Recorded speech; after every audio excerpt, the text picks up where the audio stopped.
നമസ്തേ. പുത്തൻപുലരിയിലേക്ക് എല്ലാ പ്രിയപ്പെട്ട പ്രേക്ഷകർക്കും സ്വാഗതം. എല്ലാവർക്കും നല്ലൊരു ദിവസം ആശംസിച്ചുകൊണ്ട് തുടങ്ങണം എന്നാണ് എപ്പോഴും ആഗ്രഹം. ഒരു നല്ല ദിവസം ഉണ്ടാകട്ടെ എന്ന് തന്നെയാണ്. പക്ഷെ വാർത്തകൾ പലപ്പോഴും അത്ര നല്ലതല്ല നമുക്ക് പറയാനുണ്ടാവുക. അങ്ങനെ ഒരു നല്ലതല്ലാത്ത വാർത്തയിലേക്ക് തന്നെയാണ് നമ്മൾ ആദ്യം പോകേണ്ടി വരുന്നത്. പക്ഷേ ആ വാർത്തകളൊക്കെ പരിശോധിക്കപ്പെട്ട് തന്നെ പോകണമല്ലോ. കഴിഞ്ഞ ദിവസം ഒരു 3 വയസ്സുകാരിയെ അമ്മ പുഴയിലെറിഞ്ഞ് കൊലപ്പെടുത്തിയ വാർത്ത നമ്മളെല്ലാവരും കേട്ടതാണ്. അപ്പോൾ അമ്മയുടെ മനോനില പരിശോധിക്കപ്പെടണം. അമ്മയ്ക്ക് എന്താണ് സംഭവിച്ചത്, അമ്മ എന്തുകൊണ്ടാണ് ഇങ്ങനൊരു ക്രൂരകൃത്യം ചെയ്തത് എന്നതിലേക്കൊക്കെ നമ്മൾ ചർച്ച ചെയ്തതാണ്. പ്രേക്ഷകരും ഒരുപാട് കമൻറ്റുകൾ അന്ന് തന്നതാണ്. ഈ വിഷയത്തിലൊക്കെ ചർച്ച പൊതുസമൂഹത്തിൽ നടന്നുകൊണ്ടിരിക്കുകയുമാണ്. പക്ഷേ അപ്രതീക്ഷിതമായി നമുക്ക് തീരെ ഉൾക്കൊള്ളാനാകാത്ത തരത്തിലുള്ള ചില കാര്യങ്ങളാണ് ഈ വിഷയത്തിൽ സംഭവിച്ചിരിക്കുന്നത്. അതാണ് നമ്മൾ ആദ്യം നോക്കുന്നത്. പക്ഷെ നമുക്ക് എന്തായാലും മറ്റു വാർത്തകളൊക്കെ വളരെ വിശദമായി നോക്കി പോകേണ്ടതുണ്ട്. പ്രധാന വാർത്തകൾ ആദ്യം. 3 വയസ്സുകാരിയെ അമ്മ കൊന്ന കേസിൽ വൻ വഴിത്തിരിവ്. കുട്ടി ലൈംഗിക പീഡനത്തിന് ഇരയായി എന്ന് പോസ്റ്റ്മോർട്ടം റിപ്പോർട്ട്. പിതാവിന്റെ അടുത്ത ബന്ധുവിനെതിരെ പോക്സോ കേസ്. അമ്മയെ വീണ്ടും ചോദ്യം ചെയ്യും.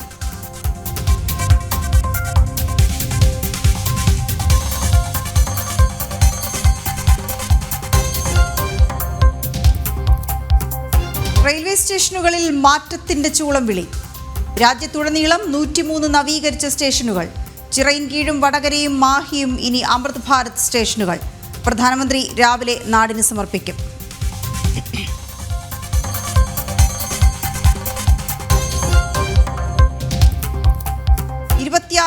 കോടിയുടെ വികസന കുതിപ്പിന് രാജസ്ഥാൻ. പദ്ധതികൾക്ക് തുടക്കം കുറിക്കാൻ പ്രധാനമന്ത്രി ഇന്നെത്തും. ബിക്കാനീറിലെ എയർഫോഴ്സ് സ്റ്റേഷൻ സന്ദർശിക്കും.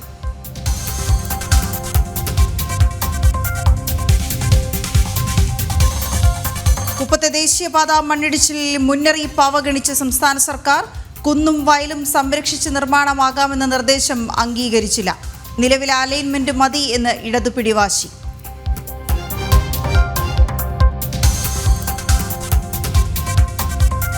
നവകേരളത്തിൽ സ്ത്രീകൾ സുരക്ഷിതരല്ല. സ്ത്രീകൾക്കെതിരായ അതിക്രമ കേസുകളിൽ വൻ വർധന. 4 വർഷത്തിനിടെ 61,956 കേസുകൾ. സ്ത്രീധന മരണങ്ങൾക്കും കുറവില്ല.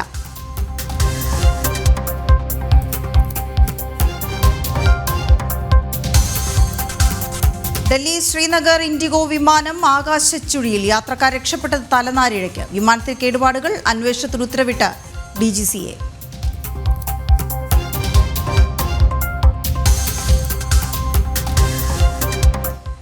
+2 VHSE പരീക്ഷാഫലം ഇന്നറിയാം. വൈകിട്ട് 3-ന് പ്രഖ്യാപിക്കും. 3:30 ഓൺലൈനിൽ ലഭ്യമാകും.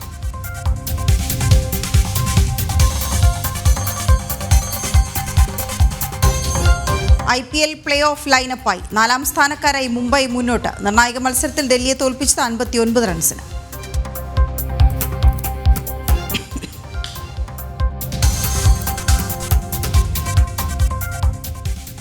വിശദമായ വാർത്തകളിലേക്ക് പോകുമ്പോൾ ആദ്യം ഈ എറണാകുളത്തെ സംഭവത്തിലേക്ക് തന്നെ നമുക്ക് പോകാം. അവിടെ തിരുവാങ്കുളത്താണ് 3 വയസ്സുകാരിയെ കഴിഞ്ഞ ദിവസം അമ്മ പുഴയിലെറിഞ്ഞ് കൊന്നത്. ഈ സംഭവത്തിൽ കുട്ടി പീഡനത്തിന് ഇരയായി എന്ന സ്ഥിരീകരണം ഉണ്ടായിരിക്കുന്നു. Puthenkurish police POCSO case register ചെയ്തു. പിതാവിൻ്റെ അടുത്ത ബന്ധുവിനെ പോലീസ് കസ്റ്റഡിയിലെടുത്തിട്ടുമുണ്ട്. കുട്ടിയുടെ അമ്മയെ പോലീസ് ഇന്ന് വീണ്ടും ഈ വിഷയത്തിൽ ചോദ്യം ചെയ്യും. സുധീഷ് ഗോപാൽ ചേരുകയാണ് വിവരങ്ങളുമായി. സുധീഷ്, അപ്പോൾ 2 കേസുകളായി മാറുന്നു ഈ സംഭവം. കൊലപാതക കേസുണ്ട് അമ്മയ്ക്കെതിരെ, അത് മറ്റൊരു പോലീസ് സ്റ്റേഷനിലാണ്. അത് ചോദ്യം ചെയ്യൽ ആ വിഷയത്തിൽ നടന്നുകൊണ്ടിരിക്കുന്നു. എന്തിനെ കൊലപ്പെടുത്തി എന്ന ചോദ്യങ്ങൾ, ചർച്ചകൾ നടക്കുന്നതിനിടയിലാണ് ഞെട്ടിപ്പിക്കുന്ന, ഉൾക്കൊള്ളാൻ കഴിയാത്ത വിധത്തിലുള്ളൊരു വഴിത്തിരിവ് കേസിലുണ്ടാകുന്നത്. കുട്ടി പീഡനത്തിനിരയായി എന്ന് പോസ്റ്റ്മോർട്ടം ചെയ്ത് ഡോക്ടർമാർ സൂചന നൽകുന്നു. അത് പോലീസ് സ്ഥിരീകരിക്കുന്നു. തുടർന്നാണ് ചോദ്യം ചെയ്യലുണ്ടായത്. ഒരു പക്ഷേ കഴിഞ്ഞ ദിവസം തന്നെ ഈ വിഷയത്തിൽ പോലീസിന് സംശയങ്ങൾ ഉണ്ടായിരുന്നു എന്ന് വേണം മനസ്സിലാക്കാൻ, അല്ലേ സുധീഷ്? കാരണം ബന്ധുക്കളെ ചോദ്യം ചെയ്യുന്നത് പോലീസ് ആ തരത്തിലായിരുന്നു എന്ന് വേണം മനസ്സിലാക്കാൻ. തുടർന്ന് ഇയാൾ, ഈ ഇപ്പോൾ പ്രതി എന്ന് കരുതുന്ന ഈ പോക്സോ കേസ് എടുത്തിരിക്കുന്നയാളെ അവിടെ പോലീസ് സ്റ്റേഷനിൽ തുടരുന്ന സാഹചര്യവും ഉണ്ടായിരുന്നു. സുധീഷ്, എന്താണ് കഴിഞ്ഞ ദിവസങ്ങളിലെല്ലാം സംഭവിച്ചത് പോലീസിന് വ്യക്തമായത്?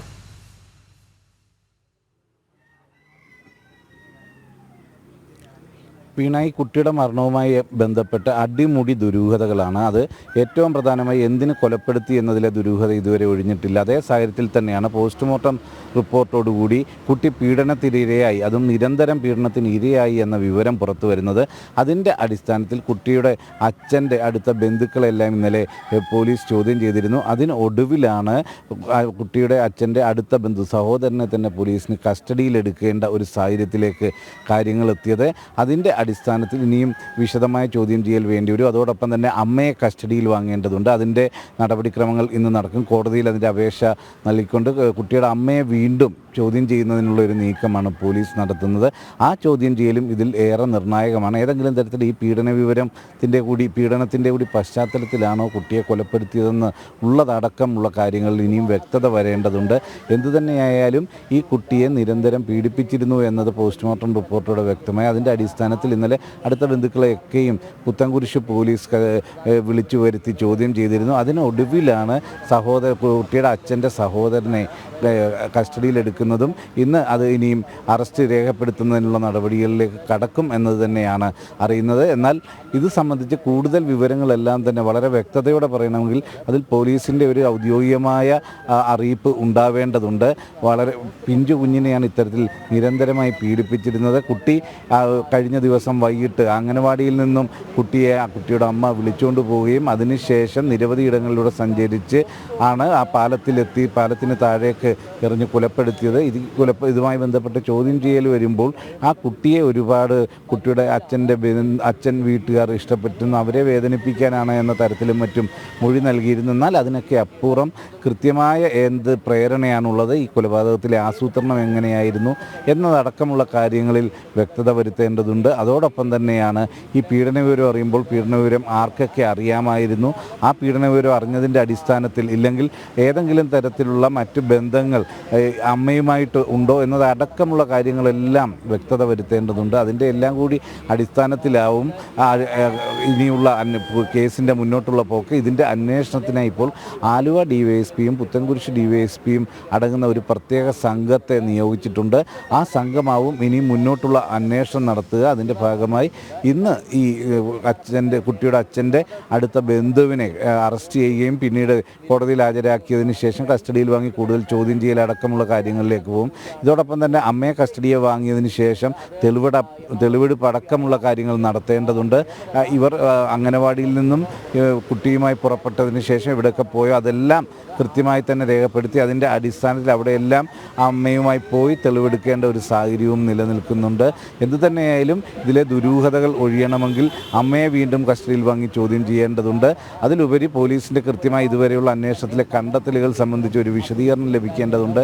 പോസ്റ്റ്മോർട്ടം റിപ്പോർട്ടിലെ കണ്ടെത്തലുകൾ എന്തൊക്കെയാണെന്നത് സംബന്ധിച്ച് ഒരു വിശദീകരണം ലഭിക്കേണ്ടതുണ്ട്. ഇതുതന്നെയായാലും കുട്ടിയുടെ ശരീരത്തിൽ നിന്ന് കണ്ടെത്തിയ പാടുകൾ, അതോടൊപ്പം തന്നെ പീഡനം നിരന്തരം നടന്നിരുന്നതായ വിലയിരുത്തൽ, ഇതെല്ലാമാണ് ഈ കേസിൽ ഏറ്റവും നിർണായകമായത്. അത് പോസ്റ്റ്മോർട്ടം നടത്തിയപ്പോൾ തന്നെ ഡോക്ടർമാർക്ക് അത് സംബന്ധിച്ച് ചില സൂചനകൾ കിട്ടിയിരുന്നു. അതിൻ്റെ അടിസ്ഥാനത്തിൽ പുത്തൻകുരിശ് പോലീസും അന്ന് അവിടേക്ക് എത്തുകയും അമ്മയുമായി അതിൻ്റെ അടിസ്ഥാനത്തിൽ ആശയവിനിമയം നടത്തുകയൊക്കെ ചെയ്തിരുന്നു. അതിനുശേഷമാണ് അമ്മയെ കോടതിയിൽ ഹാജരാക്കി റിമാൻഡ് ചെയ്യുന്നത്. അപ്പോൾ ഇനിയും ഈ കേസിൽ വളരെ നിർണായകമായ കണ്ടെത്തലുകളിലേക്ക് പോകേണ്ടതുണ്ട്. അതിനു മുമ്പ് ഇപ്പോൾ ഈ കസ്റ്റഡിയിലുള്ള വ്യക്തിയുടെ അറസ്റ്റ് രേഖപ്പെടുത്തിക്കൊണ്ട് മറ്റ് നടപടികളിലേക്ക് കടക്കും എന്നതാണ് നമുക്കറിയാൻ സാധിക്കുന്നത്. അതിനു മുമ്പ് മെഡിക്കൽ അടക്കം ഇയാളുടേത് എടുക്കേണ്ടതുണ്ട്. എന്തുതന്നെയായാലും ഞെട്ടിക്കുന്ന വിവരമാണ് ഈ കേസുമായി ബന്ധപ്പെട്ട് ഇപ്പോൾ പുറത്തു വന്നത്. വലിയ വഴിത്തിരിവ് തന്നെയാണ് കേസിൽ ഉണ്ടായിട്ടുള്ളത്. അത് സമൂഹ മനസാക്ഷി എല്ലാം തന്നെ ഞെട്ടിക്കുന്നതും വേദനിപ്പിക്കുന്നതുമായ വിവരമാണ് എന്നതും ഏറെ വേദനയോടെ തന്നെ നമുക്ക് പങ്കുവെക്കേണ്ടി വരും. വീണ, സുധീഷ്, ഇപ്പോൾ നിലവിൽ ഈ 2 കേസുകളും 2 പോലീസ് സ്റ്റേഷനിലാണ് ഉള്ളത്. പക്ഷേ ഈ 2 കേസുകളും തമ്മിൽ ബന്ധമുണ്ടാകാനുള്ള സാധ്യത തള്ളിക്കളയാനാവില്ല.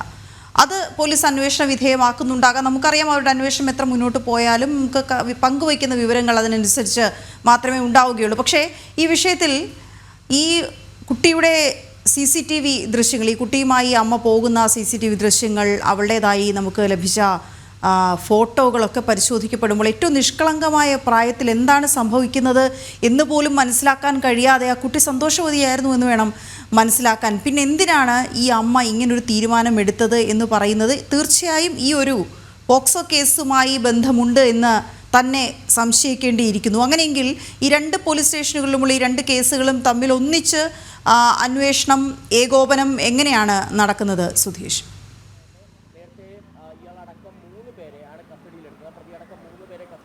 വീണ, അതുതന്നെയാണ് ഈ കേസിന് മുന്നോട്ടുള്ള അന്വേഷണത്തിന്.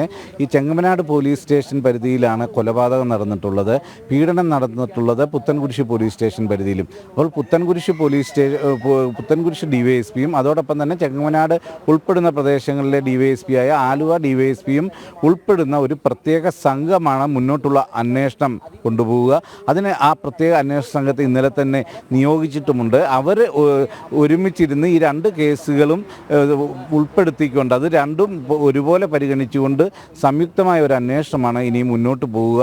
ഈ കൊലപാതകത്തിലേക്ക് നയിച്ചത് ഈ പീഡനം അടക്കമുള്ള കാരണങ്ങളാണോ എന്നത് തന്നെയാണ് പോലീസും സംശയിക്കുന്നത്. അതിൻ്റെ അടിസ്ഥാനത്തിലാണ് സംയുക്തമായ ഒരു അന്വേഷണത്തിലേക്ക് കാര്യങ്ങൾ നീങ്ങുന്നത്. അതിൽ ഏറ്റവും പ്രധാനമായി പറയേണ്ടത് ഈ കുട്ടി ഏറ്റവും സുരക്ഷിതമായി ഈ പ്രായത്തിൽ കഴിയാൻ ആ കുട്ടി ഏറ്റവും വിശ്വസിക്കുന്ന കരങ്ങളിൽ നിന്ന് തന്നെയാണ് പീഡനവും അതോടൊപ്പം തന്നെ കൊലപാതകവും ഉണ്ടായിരിക്കുന്നത്. ആ ഒരു ദുരവസ്ഥയാണ് കുട്ടിക്കുണ്ടായത്. അതുകൊണ്ട് തന്നെ ഏറ്റവും പരമാവധി ശിക്ഷ ലഭിക്കേണ്ട ഒരു കുറ്റമായി തന്നെ ഇതിനെ വിലയിരുത്താം. നമുക്കറിയാം, ആലുവയിൽ പിഞ്ചുകുട്ടിയെ തട്ടിക്കൊണ്ടുപോയി കൊലപ്പെടുത്തിയ ആ കേസുമായി ബന്ധപ്പെട്ട് പരമാവധി ശിക്ഷ വിധിക്കുമ്പോൾ അന്ന് കോടതി പറഞ്ഞ കാര്യം, ആ നിഷ്കളങ്കമായ ആ യുവാവിൻ്റെ കൈ പിടിച്ചു പോകുന്ന ആ കുട്ടി ഒരു പിതൃതുല്യനായി കണ്ട് വളരെ സുരക്ഷിതമെന്ന് കരുതി ആ കുട്ടി എടുത്ത വിശ്വാസം, അതിനെയാണ് ദുരുപയോഗപ്പെടുത്തിയത്. അത് മുതലെടുത്തുകൊണ്ടാണ് കൊലപാതകം നടത്തിയത് എന്നതായിരുന്നു പറഞ്ഞത്. അതിന് സമാനമായി തന്നെ ഏറ്റവും സുരക്ഷിതമായി ഈ കുട്ടിയെ ദിവസവും അംഗൻവാടിയിൽ കൊണ്ടുവിടുന്നതിനും എല്ലാം മുന്നിട്ടിറങ്ങിയിരുന്ന ഏറ്റവും അടുത്ത ഒരു ബന്ധു, ആ ബന്ധു തന്നെയാണ് പീഡിപ്പിച്ചിരിക്കുന്നതെന്ന കണ്ടെത്തലിലേക്ക് കാര്യങ്ങൾ എത്തുന്നു. അതോടൊപ്പം തന്നെ ഏറ്റവും സുരക്ഷിതമായി കരുതുന്ന അമ്മയുടെ കൈ കൊണ്ട് തന്നെയാണ് കുട്ടി കൊല ചെയ്യപ്പെടുന്നത്. അപ്പോൾ ഏറ്റവും ദാരുണം, ഏറ്റവും നിരാശാജനകമായ സഹതാപം ഏറ്റവും കൂടുതൽ അർഹിക്കുന്ന തരത്തിലുള്ള കാഴ്ചകളാണ് ഇതുമായി ബന്ധപ്പെട്ട് നമുക്ക് കാണാൻ കഴിയുന്നത്. അതുകൊണ്ട് തന്നെ ഇതിൻ്റെ പരമാവധി ശിക്ഷ കിട്ടത്തക്ക രീതിയിൽ വളരെ കൃത്യമായ അന്വേഷണം ഉണ്ടാവും എന്ന് തന്നെ നമുക്ക് പ്രതീക്ഷിക്കാം. അതിനായാണ് ഇപ്പോൾ ആലുവ ഡിവൈഎസ്പിയും പുത്തൻകുരിശ് ഡിവൈഎസ്പിയും അടങ്ങുന്ന പ്രത്യേക അന്വേഷണ സംഘത്തെ നിയോഗിച്ചിരിക്കുന്നത്. അവരുടെ അന്വേഷണത്തിൽ പോസ്റ്റ്മോർട്ടം റിപ്പോർട്ടിൻ്റെ അടിസ്ഥാനത്തിൽ ഇപ്പോൾ ചോദ്യം ചെയ്യലിലും മറ്റും കണ്ടെത്തിയിരിക്കുന്ന പോക്സോ കേസ് എടുത്തുകൊണ്ട് കുട്ടിയുടെ അടുത്ത ബന്ധുവിനെ, അച്ഛൻ്റെ സഹോദരനായിട്ടുള്ള വ്യക്തിയെയാണ് ഇപ്പോൾ കസ്റ്റഡിയിലെടുത്തിട്ടുള്ളത്. അയാളുടെ അറസ്റ്റിലേക്ക് പോവുകയും തുടരന്വേഷണം നടക്കുകയും ചെയ്യുമ്പോൾ തന്നെ ഈ കൊലപാതകത്തിൻ്റെ യഥാർത്ഥ കാരണങ്ങളിലേക്ക് എത്തിച്ചേരാനുള്ള പരിശ്രമമാവും ഉണ്ടാവുക. അതിന് ഇന്ന് അമ്മയെ കസ്റ്റഡിയിൽ വാങ്ങും, തുടർന്ന് തെളിവെടുപ്പ് അടക്കം നടത്തുകയും കസ്റ്റഡിയിൽ വാങ്ങി വിശദമായ ചോദ്യം ചെയ്യലും നടത്തും. അതിൽ ഒരു പക്ഷേ ഇപ്പോൾ പോക്സോ കേസിൽ അറസ്റ്റിലായിരിക്കുന്ന വ്യക്തിയെയും ഒരുമിച്ചിരുത്തി ചോദ്യം ചെയ്യുകയും രണ്ടുപേരും പറയുന്ന മൊഴികളെ പരസ്പരം വളരെ വിശദമായി തന്നെ നിരീക്ഷിച്ച് അതിൻ്റെ അടിസ്ഥാനത്തിലേക്ക് മുന്നോട്ട് പോകും എന്നത് തന്നെയാണ് നമുക്കിപ്പോൾ അനുമാനിക്കാൻ കഴിയുന്നത്. വീണ, അതേസമയം ഈ അമ്മയുടെ കാര്യത്തിൽ നമുക്കറിയാം, ആദ്യം ഈ കുട്ടിയെ കാണാതായി എന്ന് പറയുമ്പോൾ ബസ്സിൽ വെച്ച് കാണാതായി എന്ന് പറയുന്നു. പക്ഷെ പിന്നീട് അമ്മ തന്നെ സമ്മതിക്കുന്നു. അപ്പോൾ അത്രയൊന്നും പിടിച്ചു നിൽക്കാൻ അവർക്ക് കഴിയുന്നില്ല. അവർ കെട്ടിപ്പൊക്കി വെച്ചിരിക്കുന്ന കള്ളങ്ങൾക്ക് മുകളിൽ നിന്നുകൊണ്ട് അവർക്ക് അത്ര പെട്ടെന്ന് കൂടുതൽ സമയം അങ്ങനെ പിടിച്ചു നിൽക്കാൻ കഴിയാത്തൊരു സാഹചര്യമുണ്ട്. അങ്ങനെയെങ്കിൽ ഈ അമ്മയിൽ നിന്ന് തന്നെ വളരെ പെട്ടെന്ന് പോലീസിന് കാര്യങ്ങൾ മനസ്സിലാക്കാനുള്ള സാധ്യത തന്നെ ഉണ്ട് എന്നാണ് മനസ്സിലാക്കാൻ കഴിയുന്നത്. അപ്പോൾ ഈ ചോദ്യം ചെയ്യൽ പുരോഗമിക്കുന്ന മുറയ്ക്ക് അതിൽ നിന്ന് കാര്യങ്ങൾ മനസ്സിലാക്കാൻ കഴിയുമെന്നും ഈ കസ്റ്റഡിയിൽ വാങ്ങുന്നതനുസരിച്ച് കാര്യങ്ങൾ മനസ്സിലാക്കാൻ കഴിയുമെന്നും വ്യക്തമാണ്. കൂടുതൽ ആളുകളിലേക്ക് ഈ ചോദ്യം ചെയ്യൽ ഉണ്ടാകുമോ സുധീഷ്? ഈ പിതാവിൻ്റെ കൂടുതൽ ബന്ധുക്കളിലേക്കോ അല്ലെങ്കിൽ ഈ കുട്ടിയുടെ അമ്മയുടെ ബന്ധുക്കളിലേക്കൊക്കെയും കൂടുതൽ അന്വേഷണവും മൊഴിയെടുപ്പും ഒക്കെ ഇന്നുണ്ടാകുമോ? നടപടിക്രമങ്ങൾ എങ്ങനെയാണ്?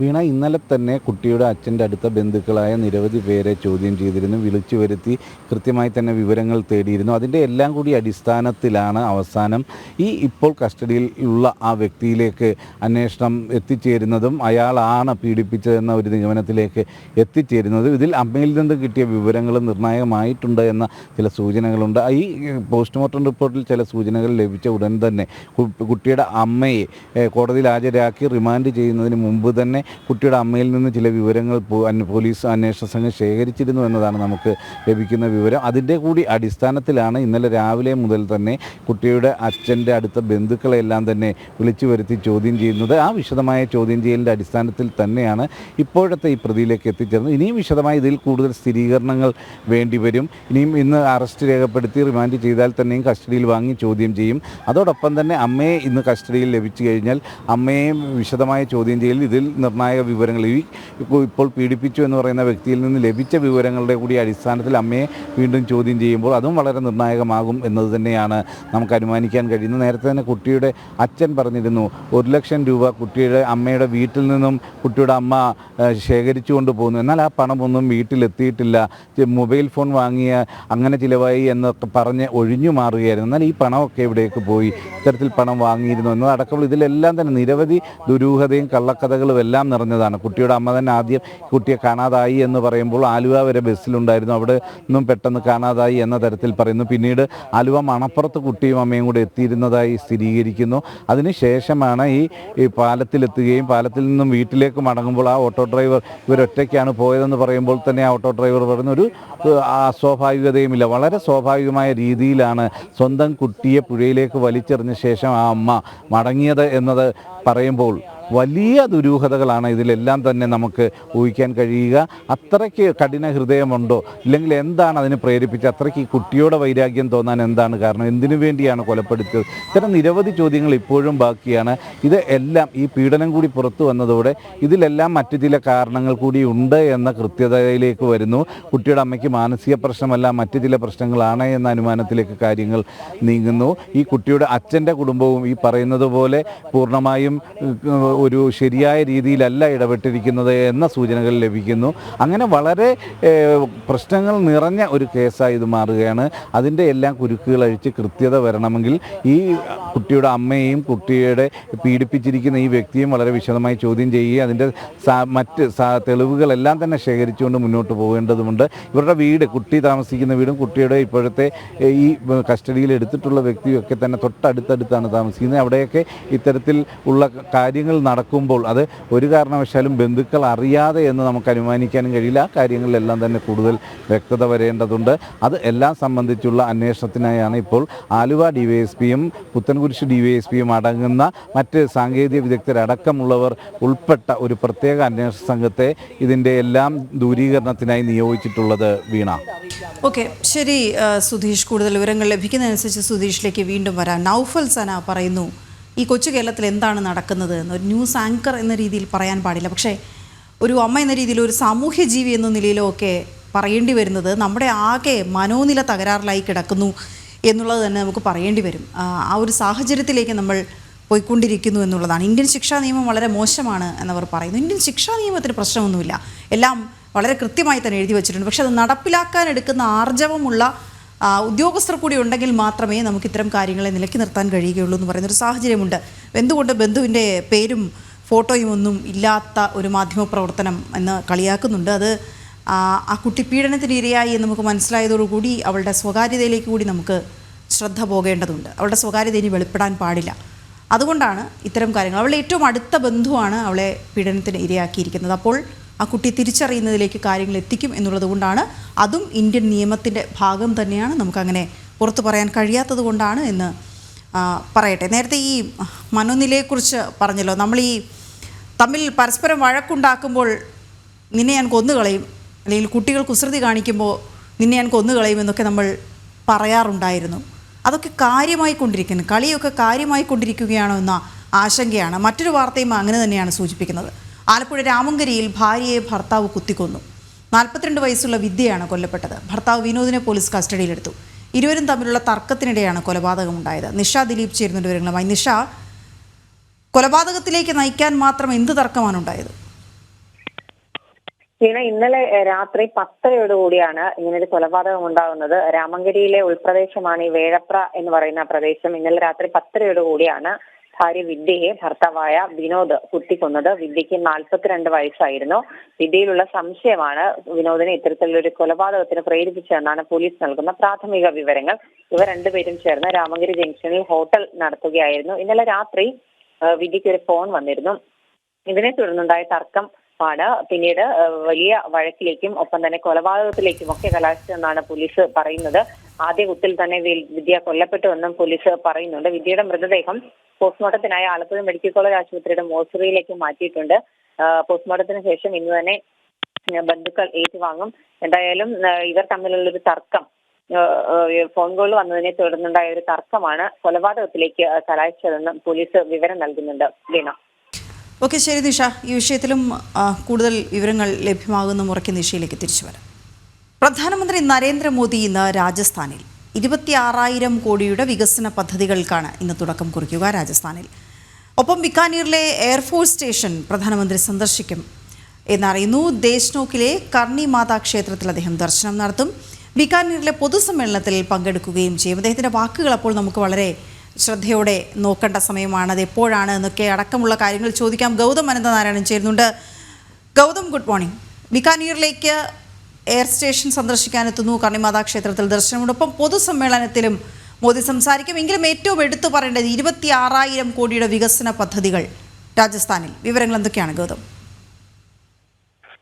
വീണ, ഗുഡ് മോർണിംഗ്. ഇന്നിപ്പോൾ പ്രധാനമന്ത്രി നരേന്ദ്രമോദി രാജസ്ഥാനിലേക്ക് പോവുകയാണ്. അദ്ദേഹം ഏതാണ്ട് വിവിധ പരിപാടികളിൽ പങ്കെടുക്കുന്നതിനോടൊപ്പം 26,000 കോടിയുടെ പദ്ധതികൾ, അത് റോഡ് വികസനം, അതോടൊപ്പം തന്നെ ആശുപത്രികൾ, ഒപ്പം ജലവൈദ്യുത പദ്ധതി, അങ്ങനെ വിവിധ പദ്ധതികളുടെ ഉദ്ഘാടന കർമ്മമാണ് പ്രധാനമന്ത്രി നരേന്ദ്രമോദി ഇന്നിപ്പോൾ രാജസ്ഥാനിൽ നിർവഹിക്കാൻ പോകുന്നത്. ബിക്കാനീറിൽ അദ്ദേഹം ഒരു പൊതുപരിപാടിയിൽ സംസാരിക്കുന്നുണ്ട്. നമുക്കറിയാം, ഈ ഒരു ഓപ്പറേഷൻ സിന്ദൂറിനൊക്കെ ശേഷം ആദ്യമായി അദ്ദേഹം ഒരു പൊതുസമ്മേളനത്തിൽ, അതായത് ജനങ്ങൾക്ക് മുന്നിൽ നിന്നുകൊണ്ട് ആദ്യമായി സംസാരിക്കാൻ പോവുകയാണ്. അതിനാൽ തന്നെ വിവിധ വിഷയങ്ങൾ അദ്ദേഹം പ്രതിപാദിക്കും എന്ന കാര്യത്തിൽ യാതൊരു സംശയമില്ല. പ്രത്യേകിച്ച് ഓപ്പറേഷൻ സിന്ദൂറും ഭാരതം പാക് ഭീകരർക്ക് നൽകിയ തിരിച്ചടിയും ഒക്കെ അദ്ദേഹം രാജസ്ഥാന്റെ മണ്ണിൽ നിന്നുകൊണ്ട് സംസാരിക്കും. കാരണം രാജസ്ഥാൻ പാകിസ്ഥാനുമായി അതിർത്തി പങ്കെടുത്ത ഒരു സംസ്ഥാനമാണ്. അടുത്ത കാലത്ത് പാക് പ്രകോപനം നടന്നിട്ടുള്ള സംസ്ഥാനങ്ങളിൽ ഒന്നുകൂടിയാണ് രാജസ്ഥാൻ. അങ്ങനെയുള്ള ഒരു പ്രദേശത്തേക്കാണ് ഈ പ്രധാനമന്ത്രി നരേന്ദ്രമോദി ഇന്നിപ്പോൾ പോകുന്നത്. ഏതായാലും അദ്ദേഹം എന്തൊക്കെ കാര്യങ്ങൾ സംസാരിക്കുമെന്നതാണ് ഏറെ ശ്രദ്ധേയമാകുന്നത്. അപ്പോൾ കർണി മാതാ ക്ഷേത്രം രാജസ്ഥാന്റെ വളരെ പ്രശസ്തമായ ഒരു ദേവീ ക്ഷേത്രമാണ്. ആ ക്ഷേത്രത്തിൽ ദർശനം നടത്തുകയും അവിടെ പ്രത്യേക ആരതി നടത്താനും പ്രധാനമന്ത്രി നരേന്ദ്രമോദി ഇന്ന് അവിടേക്ക് എത്തുന്നുണ്ട്. വീണ. ഓക്കെ, ശരി ഗൗതം. മറ്റൊരു നല്ല കാര്യം പറയാനുള്ളത്, അമൃത് ഭാരത് പദ്ധതിയിൽ നവീകരിച്ച രാജ്യത്തെ 103 റെയിൽവേ സ്റ്റേഷനുകളുടെ സമർപ്പണം ഇന്ന് പ്രധാനമന്ത്രി നിർവഹിക്കും. അപ്പോൾ കേരളവും അഭിമാനത്തിലാണ്. കാരണം വടകര, ചിറയിൻകീഴ്, മാഹി റെയിൽവേ സ്റ്റേഷനുകളുടെ ഉദ്ഘാടനം ഇന്ന് നടക്കും. ഇതിനോടൊപ്പം 18 സംസ്ഥാനങ്ങളിലും കേന്ദ്രഭരണ പ്രദേശങ്ങളിലുമായി 1,100 കോടി ചെലവിൽ വികസിപ്പിച്ച 103 അമൃത് സ്റ്റേഷനുകളാണ് പ്രധാനമന്ത്രി വീഡിയോ കോൺഫറൻസിലൂടെ ഉദ്ഘാടനം ചെയ്യുക. വിവരങ്ങളുമായി എസ് ശാലിനി ചേരുന്നു, ചിറയിൻകീഴ് സ്റ്റേഷനിൽ നിന്ന് മനസ്സിലാക്കുന്നു. ഒപ്പം കോഴിക്കോട് നിന്ന് ഗോകുൽ കെ വേണുഗോപാലും ചേരും. ശാലിനിയിലേക്ക് പോകാം. ശാലിനി, ആ അമൃത് ഭാരത് സ്റ്റേഷനുകൾ കാണാൻ, അതുവഴി യാത്ര ചെയ്യാൻ എല്ലാവർക്കും തിടുക്കമായിരിക്കും. കാരണം വലിയ തോതിലുള്ള വികസന പ്രവർത്തനങ്ങൾ ആണ് നടന്നത്. വിവരങ്ങൾ എന്തൊക്കെയാണ് ശാലിനി?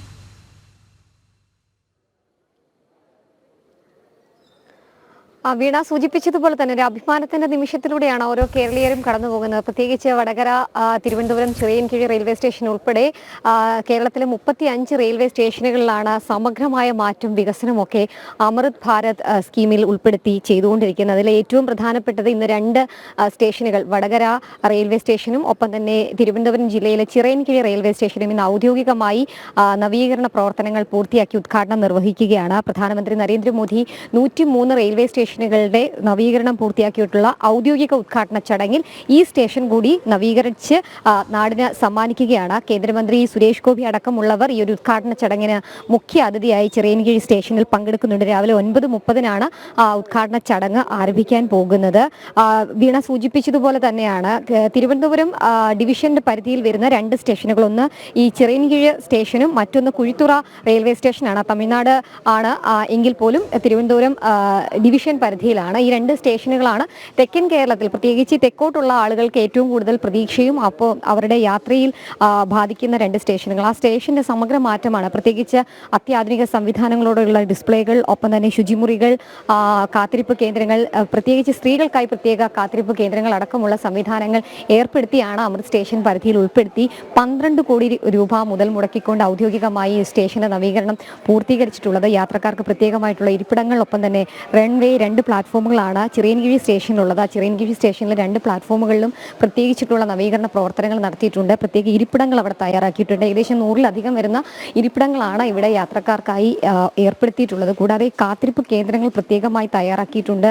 ഈ മുലയൂട്ടുന്ന അമ്മമാർക്ക് പ്രത്യേകിച്ച് ഉള്ള ഇരിപ്പിടങ്ങൾ, ഒപ്പം തന്നെ ഭിന്നശേഷിക്കാരായിട്ടുള്ള യാത്രക്കാർ ഇവിടെ എത്തുമ്പോൾ അവർക്ക് യാത്ര ചെയ്യാൻ വേണ്ടിയിട്ടുള്ള സൗകര്യങ്ങൾ അടക്കമുള്ള കാര്യങ്ങൾ ഏർപ്പെടുത്തിയിട്ടുണ്ട്. ഓരോ ട്രെയിനിൻ്റെയും സമയം, ഒപ്പം തന്നെ ട്രെയിനുകൾ എത്തുന്ന സമയം എത്രയൊക്കെയാണ്, ഏത് പ്ലാറ്റ്ഫോമിലാണ് എന്നതൊക്കെ കൃത്യമായി വ്യക്തതയോടുകൂടി യാത്രക്കാർക്ക് മനസ്സിലാക്കാനുള്ള എല്ലാ രീതിയിലുള്ള സംവിധാനങ്ങളും ഇവിടെ ഒരുക്കിയിട്ടുണ്ട് എന്നുള്ളതാണ് ഏറ്റവും ശ്രദ്ധേയമായിട്ടുള്ള കാര്യം. എന്തായാലും അങ്ങനെ അണിഞ്ഞൊരുങ്ങി കാത്തിരിക്കുകയാണ് ചിറയൻകീഴ് റെയിൽവേ സ്റ്റേഷൻ ഔദ്യോഗിക ഉദ്ഘാടന സമയത്തിനായി. രാവിലെ 9:00 ഈ ഒരു ഉദ്ഘാടന ചടങ്ങുകൾ ഓരോ സംസ്ഥാനങ്ങളിലും ആരംഭിക്കും. 35 റെയിൽവേ സ്റ്റേഷനുകളാണ് കേരളത്തിൽ വിവിധ തരത്തിൽ വികസനത്തിന്റെ പാതയിൽ നടത്തി നവീകരണ പ്രവർത്തനങ്ങൾ പൂർത്തിയാക്കിയത്. അതിൽ 2 സ്റ്റേഷനുകൾ ഔദ്യോഗിക ഉദ്ഘാടനമാണ് ഇന്ന് പ്രധാനമന്ത്രി നിർവഹിക്കുന്നത്. അതിൽ കേന്ദ്രമന്ത്രി അടക്കമുള്ളവർ, സുരേഷ് ഗോപി അടക്കമുള്ളവർ ഇന്ന് ഈ പരിപാടിയിൽ നേരിട്ട് ഇവിടെ പങ്കെടുക്കുകയും ചെയ്യുന്നുണ്ട്. നമ്മൾ മുൻപൊക്കെ പറഞ്ഞതുപോലെ തന്നെ മുൻ കേന്ദ്രമന്ത്രിയായിരുന്ന വി മുരളീധരൻ എടുത്ത ഇനിഷ്യേറ്റീവ് ഒക്കെയാണ് ഈ ഒരു നിർമ്മാണ പ്രവർത്തനങ്ങളിലും, ഒപ്പം തന്നെ കേന്ദ്ര സർക്കാരിന്റെ ശ്രദ്ധയിൽ ഈ ഒരു റെയിൽവേ സ്റ്റേഷനെ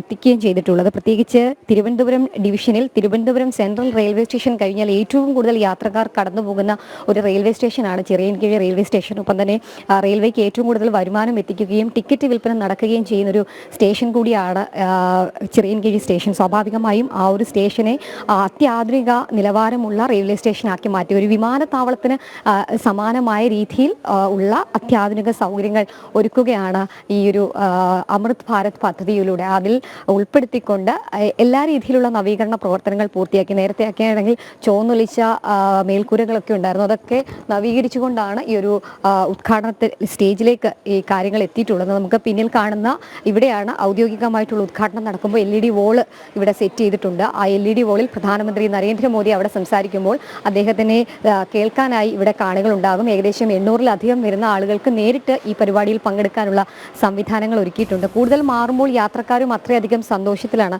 യാത്രക്കാരൊക്കെ ഇവിടെ ഉണ്ട്. അവരോടൊക്കെ നമുക്ക് ചോദിക്കേണ്ടിയിരിക്കുന്നു അവരൊക്കെ എത്രത്തോളം ചേട്ടാ എങ്ങനെയുണ്ട് ഇന്നിപ്പോൾ ഔദ്യോഗികമായ ഉദ്ഘാടനം? അപ്പം സംസാരിക്കാൻ താല്പര്യപ്പെടുന്നില്ല. എന്തായാലും യാത്രക്കാരൊക്കെ ഇവിടെയുണ്ട്. പ്ലാറ്റ്ഫോമിലാണ് നമ്മളുള്ളത്. അപ്പോൾ ദൃശ്യങ്ങളിൽ കാണാൻ പറ്റുന്നത് പോലെ 1ാമത്തെ പ്ലാറ്റ്ഫോം തൊട്ട് പിന്നിലായി കുടിവെള്ള സൗകര്യങ്ങൾ ഒരുക്കിയിട്ടുണ്ട്.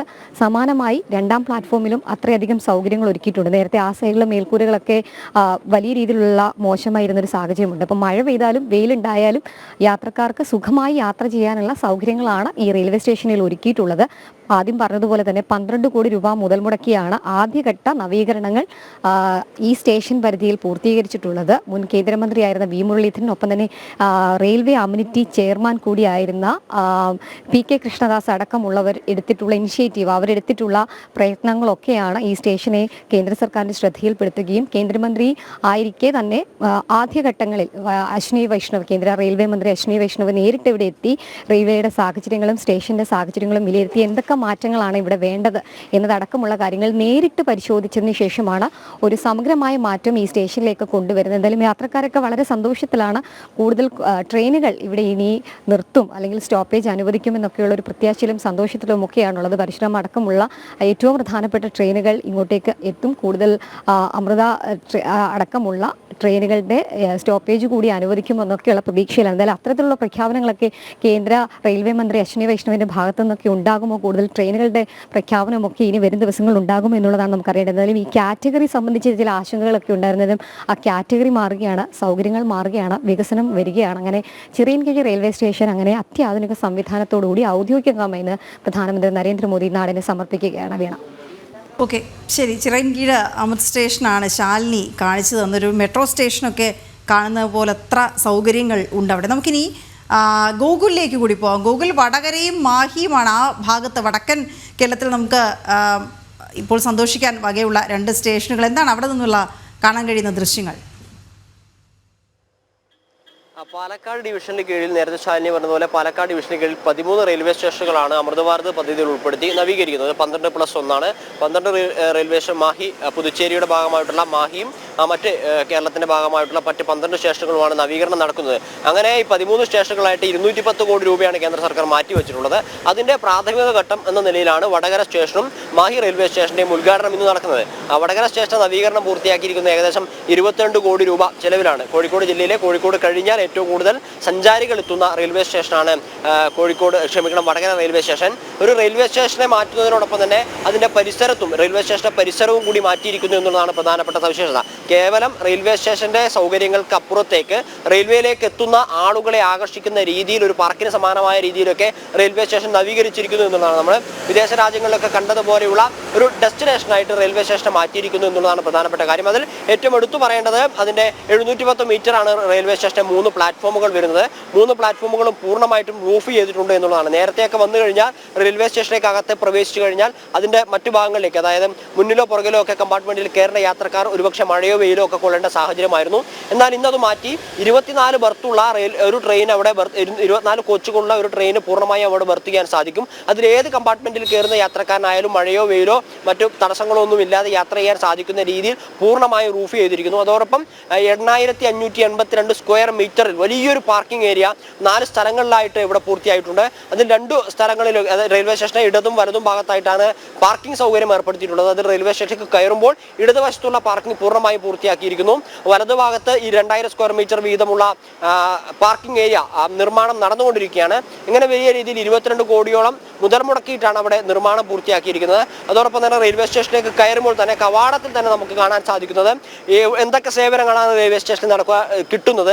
ടിക്കറ്റ് കൗണ്ടർ എവിടെയാണ്, RPFന്റെ സേവനം എവിടെയാണ്, എസ്കലേറ്റർ ഏത് ഭാഗത്തേക്കാണ്, ലിഫ്റ്റ് എവിടെയാണ് പ്രവർത്തിക്കുന്നതെന്ന് തുടങ്ങി റെയിൽവേ സ്റ്റേഷനകത്തേക്ക് പ്രവേശിക്കുന്ന സമയത്ത് തന്നെ ഈ കാര്യങ്ങളൊക്കെ എവിടെയാണ് എന്ന് മറ്റൊരാളിൽ നിന്ന് ചോദിച്ച് മനസ്സിലാക്കാതെ തന്നെ ഒരു സാധാരണക്കാരന് മനസ്സിലാവുന്ന രീതിയിൽ LED ഡിസ്പ്ലേയിൽ ഈ കാര്യങ്ങളൊക്കെ സെറ്റ് ചെയ്തിട്ടുണ്ട്. അതോടൊപ്പം തന്നെ ട്രെയിനുകളുടെ കോച്ചുകളുടെ എവിടെയൊക്കെയാണ് ട്രെയിനുകളുടെ കോച്ച്, അതോടൊപ്പം തന്നെ ഓരോ ട്രെയിനും ഇവിടെ എത്തി ട്രെയിനുകളുടെ പേരും നമ്പറും ഉൾപ്പെടെ LED വാളിൽ ഡിസ്പ്ലേ ചെയ്തിരിക്കുന്നു. അങ്ങനെ അത്യാധുനിക സൗകര്യങ്ങളോട് കൂടിയിട്ടും നേരത്തെയൊക്കെ നമ്മൾ റെയിൽവേ സ്റ്റേഷനിലേക്ക് കടന്നു വരുന്ന സമയത്ത് മറ്റൊരാളുടെ സഹായത്തോടു കൂടി ചോദിച്ചറിയേണ്ട കാര്യങ്ങൾ ഇപ്പോൾ അതിന്റെ സഹായത്തിന്റെ ആവശ്യമില്ലാതെ തന്നെ നമുക്ക് വളരെ പെട്ടെന്ന് നേരത്തെ മനസ്സിലാക്കാൻ സാധിക്കുന്ന രീതിയിലാണ് ഇവിടെ ക്രമീകരിച്ചിരിക്കുന്നത്. അതായത് അതുപോലൊപ്പം തന്നെ വെയിറ്റിംഗ് റൂമുകളുടെ കാര്യമായാലും AC വെയിറ്റിംഗ് റൂമുകൾ ഉൾപ്പെടെ 4ഓളം റൂമുകൾ സജ്ജീകരിച്ചിരിക്കുന്നു. അവിടെയുള്ള സീറ്റുകളുടെ കാര്യങ്ങളായാലും അത്യാധുനിക സൗകര്യങ്ങളോടുകൂടി മെച്ചപ്പെട്ട രീതിയിലാണ് സീറ്റുകൾ ക്രമീകരിച്ചിരിക്കുന്നത്. അതോടൊപ്പം പറയേണ്ടത് ഈ റെയിൽവേ സ്റ്റേഷന്റെ ഉള്ളിൽ തന്നെ ഒരു കുളമുണ്ടായിരുന്നു, നശിച്ചുപോയൊരു കുളമായിരുന്നു. ആ കുളവും അതിന്റെ പരിസരവും ഒക്കെ ഒരു പാർക്കിന് സമാനമായ രീതിയിൽ നവീകരിച്ചിരിക്കുന്നു. അതും ഈ അമൃത് ഭാരത് പദ്ധതിയിൽ ഉൾപ്പെടുത്തിയിട്ടാണ് നവീകരിച്ചിരിക്കുന്നത്.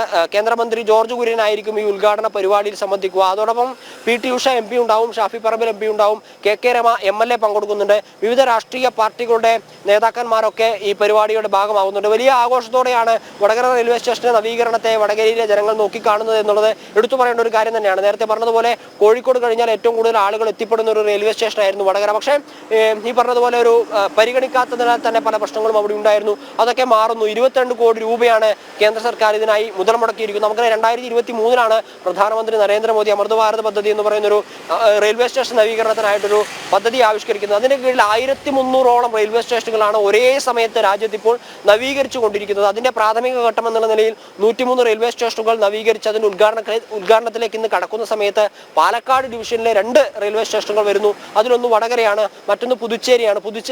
മാഹിയാണ്. പുതുച്ചേരിയുടെ ഭരണത്തിന് കീഴിൽ വരുന്ന മാഹിയുടെ ഉദ്ഘാടനവും ഇതേ സമയത്ത് തന്നെ നടക്കും.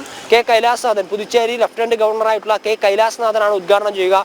മാഹിയിലും ഇതേ രീതിയിലുള്ള മാറ്റങ്ങളാണ് കൊണ്ടുവന്നിട്ടുള്ളത്. ഏകദേശം 11 കോടി രൂപ ചിലവിലാണ് മാഹി റെയിൽവേ സ്റ്റേഷന്റെ നിർമ്മാണമൊക്കെ നടക്കുന്നത്. അവിടെ പ്രാദേശികമായിട്ടുള്ള MLA ഉൾപ്പെടെയുള്ള ആളുകൾ ആ പരിപാടിയിൽ പങ്കെടുക്കും. അടിസ്ഥാനപരമായിട്ട് നമ്മൾ ഇന്നലെ സീനിയർ DPO ഒക്കെ ആയിട്ട് സംസാരിച്ച സമയത്ത് അദ്ദേഹം പറഞ്ഞത്, ജനങ്ങൾ എന്താണോ ഒരു റെയിൽവേ സ്റ്റേഷനിലേക്ക് വരാൻ ആഗ്രഹിക്കുന്നത്, ജനങ്ങളുടെയും റെയിൽവേയുടെയും സേഫ്റ്റിയും അമ്യൂണിറ്റിയും പരിഗണിച്ചുകൊണ്ടാണ് ഇത്തരത്തിലുള്ള ഒരു വികസനം നടപ്പിലാക്കിയിരിക്കുന്നത്. 20 വർഷത്തിനപ്പുറമുള്ള റെയിൽവേയുടെ കാര്യങ്ങൾ അല്ലെങ്കിൽ റെയിൽവേക്ക് ഉണ്ടാവുന്ന മാറ്റങ്ങളൊക്കെയാണ് ഇതിനുവേണ്ടി പരിഗണിച്ചിരിക്കുന്നു എന്നുള്ളതാണ്. മാഹി റെയിൽവേ സ്റ്റേഷന്റെ കാര്യം പറയുകയാണെങ്കിൽ 32ഓളം ട്രെയിനുകൾക്കാണ് സ്റ്റോപ്പ് ഉള്ളത്. ഇനിയിപ്പോൾ ഈ റെയിൽവേ സ്റ്റേഷൻ വികസിച്ചതിന്റെ ഭാഗമായിട്ട് പ്രത്യേകിച്ച് കേന്ദ്രഭരണ പ്രദേശം കൂടിയാണ്. അവിടെ കൂടുതൽ ട്രെയിനുകൾക്ക് സ്റ്റോപ്പ് അനുവദിക്കാനുള്ള സാധ്യതയും സാഹചര്യവും ഒക്കെ ഉണ്ട്. വടകരയുടെ കാര്യത്തിലും അത്തരത്തിലുള്ള കാര്യങ്ങൾ തന്നെയാണ്. അമൃത് ഭാരത് എക്സ്പ്രസ്, വന്ദേ ഭാരത് എക്സ്പ്രസ് ഉൾപ്പെടെയുള്ള ട്രെയിനുകൾക്ക് സ്റ്റോപ്പില്ലാത്തൊരു പ്രശ്നമുണ്ട്. യാത്രക്കാർ ചൂണ്ടിക്കാട്ടുന്ന ഒരു കാര്യങ്ങളാണ്. ഒരുപക്ഷെ പാസഞ്ചറുകളുടെ എണ്ണം കൂടിക്കൊണ്ടിരിക്കുന്ന സമയത്ത് തന്നെ കൂടുതൽ ട്രെയിനുകൾ അനുവദിക്കേണ്ട ഒരു സാഹചര്യം നിലവിലുണ്ട്. ആ രീതിയിലാണ് റെയിൽവേ സ്റ്റേഷനുകളുടെ നവീകരണം പൂർത്തിയാക്കിയിരിക്കുന്നത്. നമ്മൾ പറഞ്ഞതുപോലെ 20 വർഷത്തിനപ്പുറത്തേക്ക് റെയിൽവേ മേഖലയിൽ എന്തൊക്കെ മാറ്റമാണ് വരിക, പാസഞ്ചറുകളുടെ എണ്ണം എത്രത്തോളം വികസിക്കും എന്ന കാഴ്ചപ്പാട് മുൻനിർത്തിയിട്ടാണ് അത്തരത്തിലുള്ളൊരു നടപടി അല്ലെങ്കിൽ പ്രവർത്തനം ഇവിടെ പൂർത്തിയാക്കിയിരിക്കുന്നത്. ആ രീതിയിലുള്ള മാറ്റത്തോട് കൂടിയിട്ടുള്ള ഒരു റെയിൽവേ സ്റ്റേഷന്റെ ഉദ്ഘാടനത്തിലേക്കാണ് നമ്മൾ കടന്നു വരുന്നത്. വടകരയിൽ കേന്ദ്രമന്ത്രി ജോർജ് കുര്യൻ, പുതുച്ചേരിയിൽ ലഫ്റ്റനന്റ് ഗവർണറായിട്ടുള്ള മാഹിയിൽ പുതുച്ചേരി ലഫ്റ്റനന്റ് ഗവർണറായിട്ടുള്ള കെ കൈലാസ്നാഥൻ തുടങ്ങിയ ആളുകളാണ് ഉദ്ഘാടനം നടത്തുന്നത്. ഈ ഉദ്ഘാടനത്തോടനുബന്ധിച്ച് തന്നെ പല പരിപാടികളുണ്ട്, കൾച്ചറൽ പരിപാടികളുണ്ട്. ഉദ്ഘാടനത്തോടനുബന്ധിച്ച് നേരത്തെ തന്നെ പല മത്സരങ്ങളും കുട്ടികൾക്കായിട്ട് സംഘടിപ്പിച്ചിരുന്നു. അങ്ങനെ ഒരു ഉത്സവത്തിന്റെ പ്രതീതിയാണ് റെയിൽവേ സ്റ്റേഷൻ ഉദ്ഘാടനവുമായി ബന്ധപ്പെട്ട് നമ്മൾ കാണാൻ സാധിക്കുന്നത്. ഈ ഡിവിഷന് കീഴിൽ തന്നെ മറ്റ് 11 റെയിൽവേ സ്റ്റേഷനുകൾ ഇപ്പോൾ ഒരേ സമയം നിർമ്മാണം നടന്നുകൊണ്ടിരിക്കുകയാണ്. ഇതിന്റെ രണ്ടാം ഘട്ടത്തിൽ, അമൃത് ഭാരത് പദ്ധതിയുടെ രണ്ടാം ഘട്ടത്തിൽ അതിന്റെയും ഉദ്ഘാടനം എന്തായാലും നടക്കും. വീണ. ഓക്കെ, ശരി ഗോകുൽ. ഏതായാലും കാലവർഷം ഇങ്ങ് എത്താറായി. പക്ഷെ നമുക്കറിയാം മിക്ക ജില്ലകളിലും നല്ല മഴ ലഭിക്കുന്നുണ്ട്.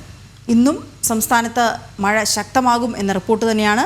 കണ്ണൂർ, കാസർഗോഡ് ജില്ലകളിലാണ് ഏറ്റവും ശക്തമായ മഴ ഉണ്ട് എന്ന് റിപ്പോർട്ടുള്ളത്. അതുകൊണ്ട് തന്നെ അവിടെ യെല്ലോ മുന്നറിയിപ്പ് നൽകിയിട്ടുണ്ട്. ശക്തമായ കാറ്റിനും കേരള തീരത്ത് ഉയർന്ന തിരമാലയ്ക്കും സാധ്യതയുണ്ടെന്നാണ് അറിയുന്നത്. നമുക്ക് ശാലിനിയോട് വിവരങ്ങൾക്ക് ആയി പോകാം. ശാലിനി, കാസർഗോഡ്, കണ്ണൂർ ജില്ലകളിലാണ് യെല്ലോ അലേർട്ട് നിലനിൽക്കുന്നത്. പക്ഷേ എങ്കിൽ പോലും നമുക്കറിയാം തിരുവനന്തപുരം മുതൽ ഉണ്ട് മിക്ക ജില്ലകളിലും നല്ല കനത്ത മഴ കിട്ടുന്നുണ്ട്, ഇടയ്ക്കും മുറയ്ക്കുമൊക്കെ. ഇന്നിപ്പോൾ കേരളമാകെ കാലാവസ്ഥ എങ്ങനെയായിരിക്കുമെന്നാണ് റിപ്പോർട്ട്?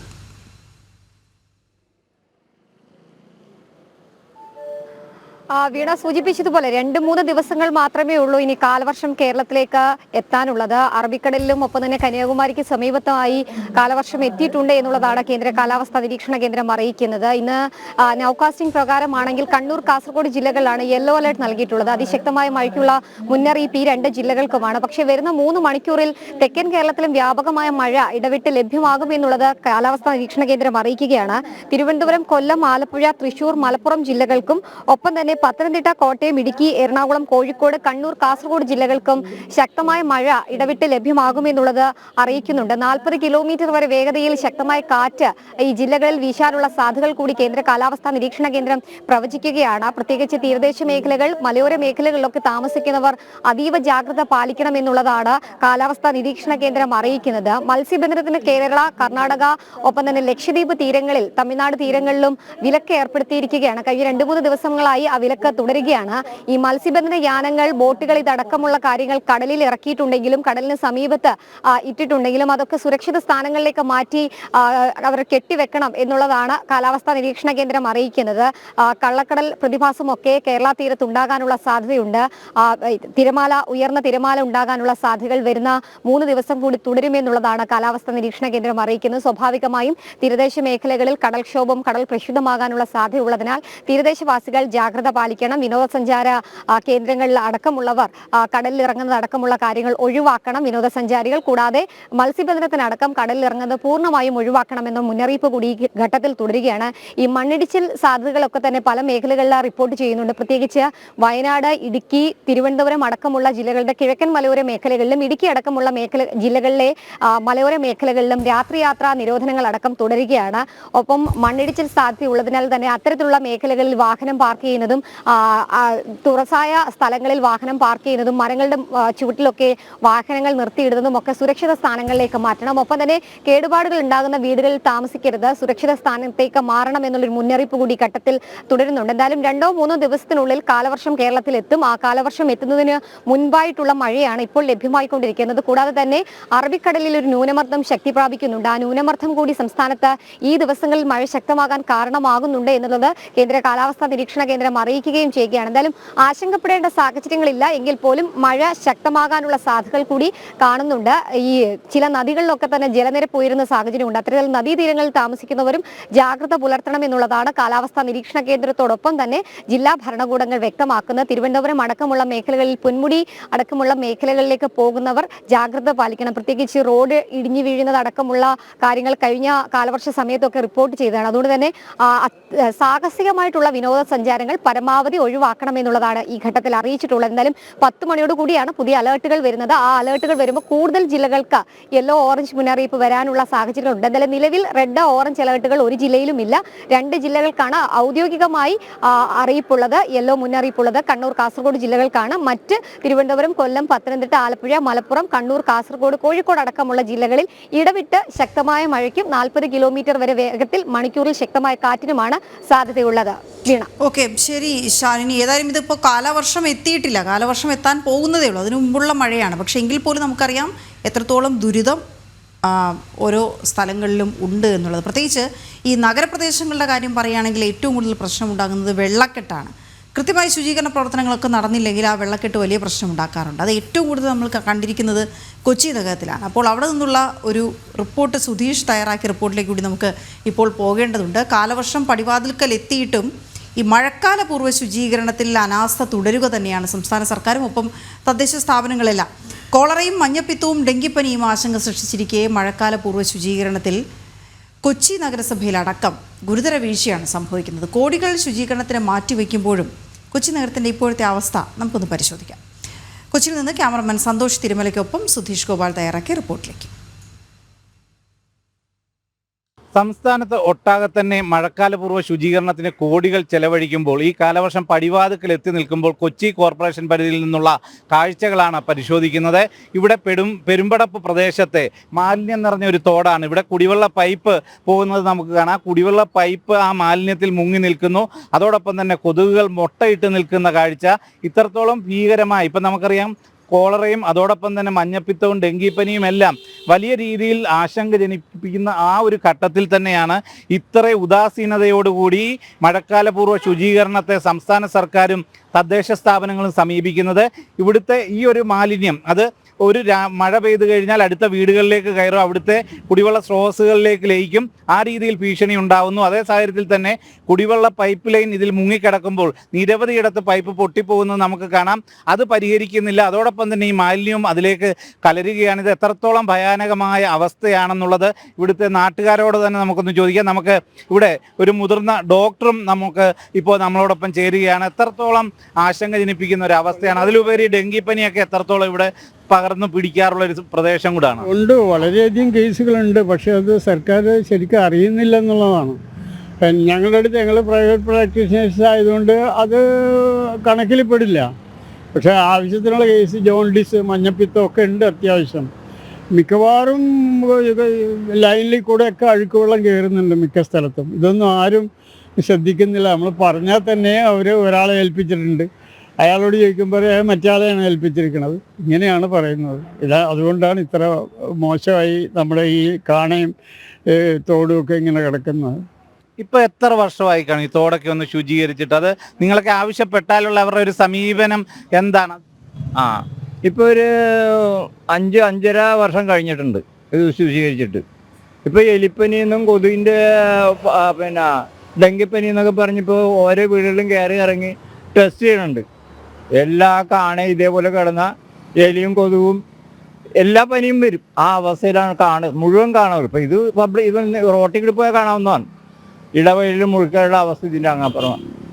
ഇപ്പോൾ ഇവിടുന്ന് 5-6 സ്ലാബ് വിട്ടാണ് ഓരോ ചെളി കോരിക്കൊണ്ടിരിക്കും. ഇപ്പോൾ ഈ ഡിവിഷൻ്റെ എല്ലാം കോരാനുണ്ട്.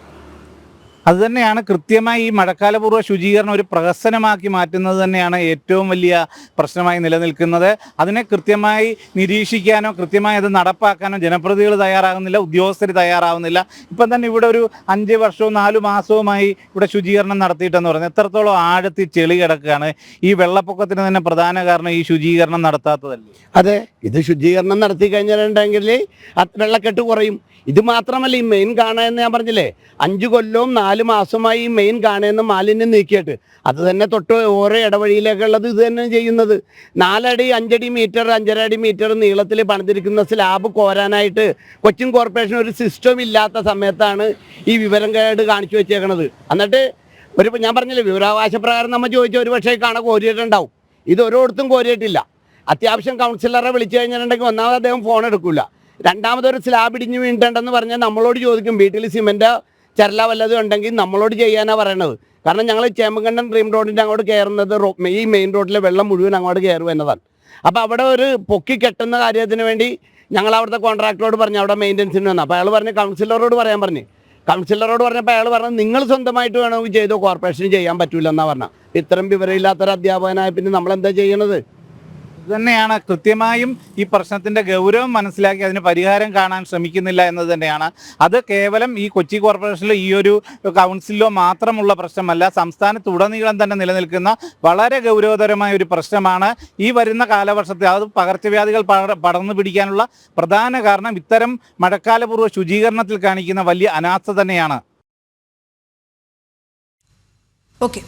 കോഴിക്കോട് നാദാപുരം പെരിങ്ങത്തൂർ സംസ്ഥാന പാതയിൽ ഓവുപാലം തകർന്നിട്ട് മാസങ്ങളായി. നാട്ടുകാർ പ്രതിഷേധവുമായി രംഗത്തെത്തിയിട്ടും പൊതുമരാമത്ത് വകുപ്പ് തിരിഞ്ഞു നോക്കുന്നില്ല എന്നാണ് ആക്ഷേപം. ആയിരക്കണക്കിന് വാഹനങ്ങൾ കടന്നു പോകുന്ന റോഡിലെ സ്ഥിതി സ്കൂളുകൾ തുറക്കുന്നതോടെ കൂടുതൽ വഷളാകും. കണ്ണൂർ എയർപോർട്ട്, തലശ്ശേരി എന്നിവിടങ്ങളിലേക്കുള്ള സംസ്ഥാന പാതയിലെ ഓവുപാലമാണ് മാസങ്ങൾക്ക് മുമ്പ് തകർന്നത്.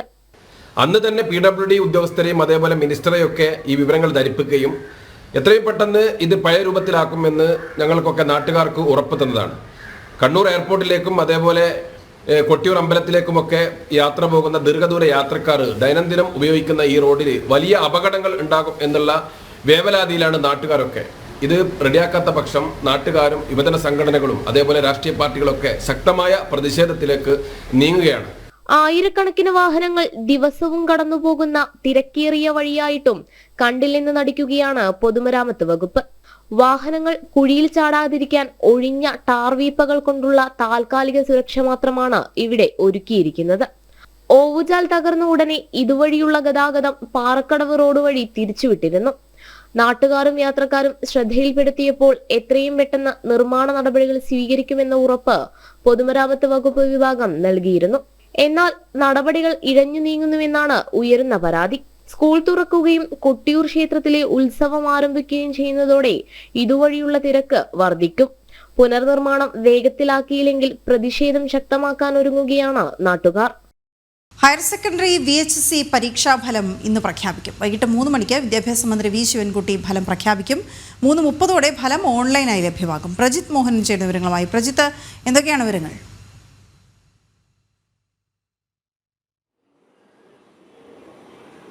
ഹയർ സെക്കൻഡറി പരീക്ഷകളുടെ മൂല്യനിർണ്ണയം കഴിഞ്ഞിട്ടുണ്ട്. അതിൻ്റെ പൂർത്തിയായതായി കഴിഞ്ഞ ദിവസം തന്നെ മന്ത്രി അറിയിച്ചതാണ്. കഴിഞ്ഞ ദിവസം, അതായത് മെയ് 21 റിസൾട്ട് വരുമെന്നായിരുന്നു ആദ്യം പറഞ്ഞിരുന്നതെങ്കിൽ തന്നെ ഇപ്പോൾ അത് വീണ്ടും ഇന്നത്തേക്ക് മാറ്റുകയായിരുന്നു. എന്തായാലും ഇന്ന് ഉച്ചയ്ക്ക് 3 മണിക്കാണ് വിദ്യാഭ്യാസ മന്ത്രി V ശിവൻകുട്ടി +2 ഫലങ്ങൾ പ്രഖ്യാപിക്കുക. അതോടൊപ്പം തന്നെ വൊക്കേഷണൽ ഹയർ സെക്കൻഡറി ഫലങ്ങളും ഇന്ന് പ്രഖ്യാപിക്കപ്പെടും.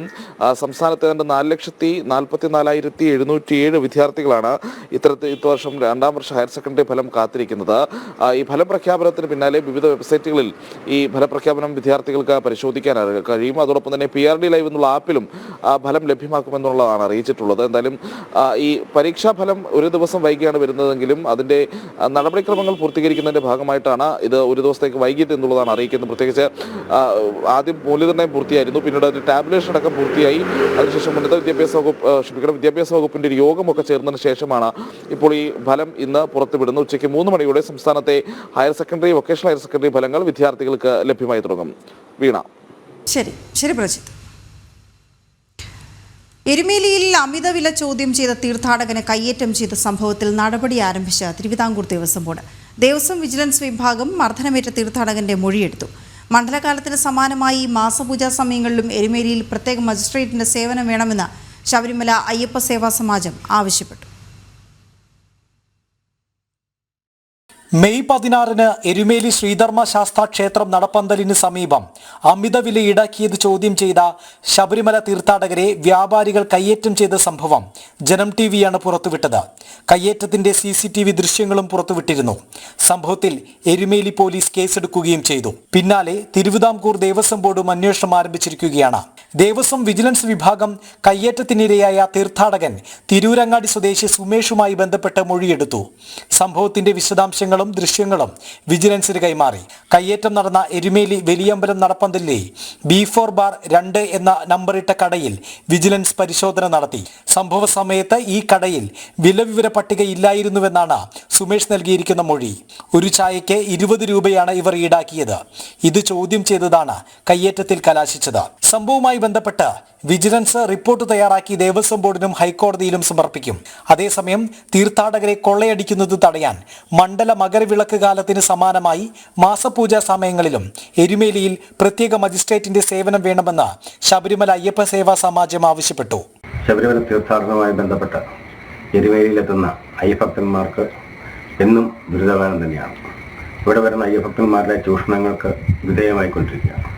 ഇതിനെതിരെ ശക്തമായ നടപടി സ്വീകരിക്കണമെന്നും പറഞ്ഞ് അയ്യപ്പ സേവാ സമാജം വിവിധ ഡിപ്പാർട്ട്മെന്റുകൾ സമീപിക്കുകയും പരാതി കൊടുക്കുകയും ഒക്കെ ചെയ്തിട്ടുള്ളതാണ്. അവസാനം ഹൈക്കോടതിയുടെ നിർദ്ദേശപ്രകാരം ഇവിടെ നടക്കുന്ന ഇങ്ങനെയുള്ള ഈ കൊള്ളരുതായ്മകൾക്ക് അറുതി വരുത്തുവാൻ വേണ്ടി ഹൈക്കോടതി എരുമേലി ഗ്രാമപഞ്ചായത്ത് സെക്രട്ടറിയെയും എരുമേലി SHOയെയും എരുമേലി ദേവസ്വം അഡ്മിനിസ്ട്രേറ്റീവ് ഓഫീസറൊക്കെ ചുമതലപ്പെടുത്തിക്കൊണ്ട് ഒരു വിധി പ്രഖ്യാപിക്കുകയുണ്ടായി. എന്നാൽ കഴിഞ്ഞ ദിവസം ഒരു ചായയ്ക്ക് 20 രൂപ വാങ്ങിയതിന് ചോദ്യം ചെയ്ത അയ്യഭക്തനെ എരുമേലിയിലെ താൽക്കാലിക കടക്കാർ മർദ്ദിക്കുകയുണ്ടായി.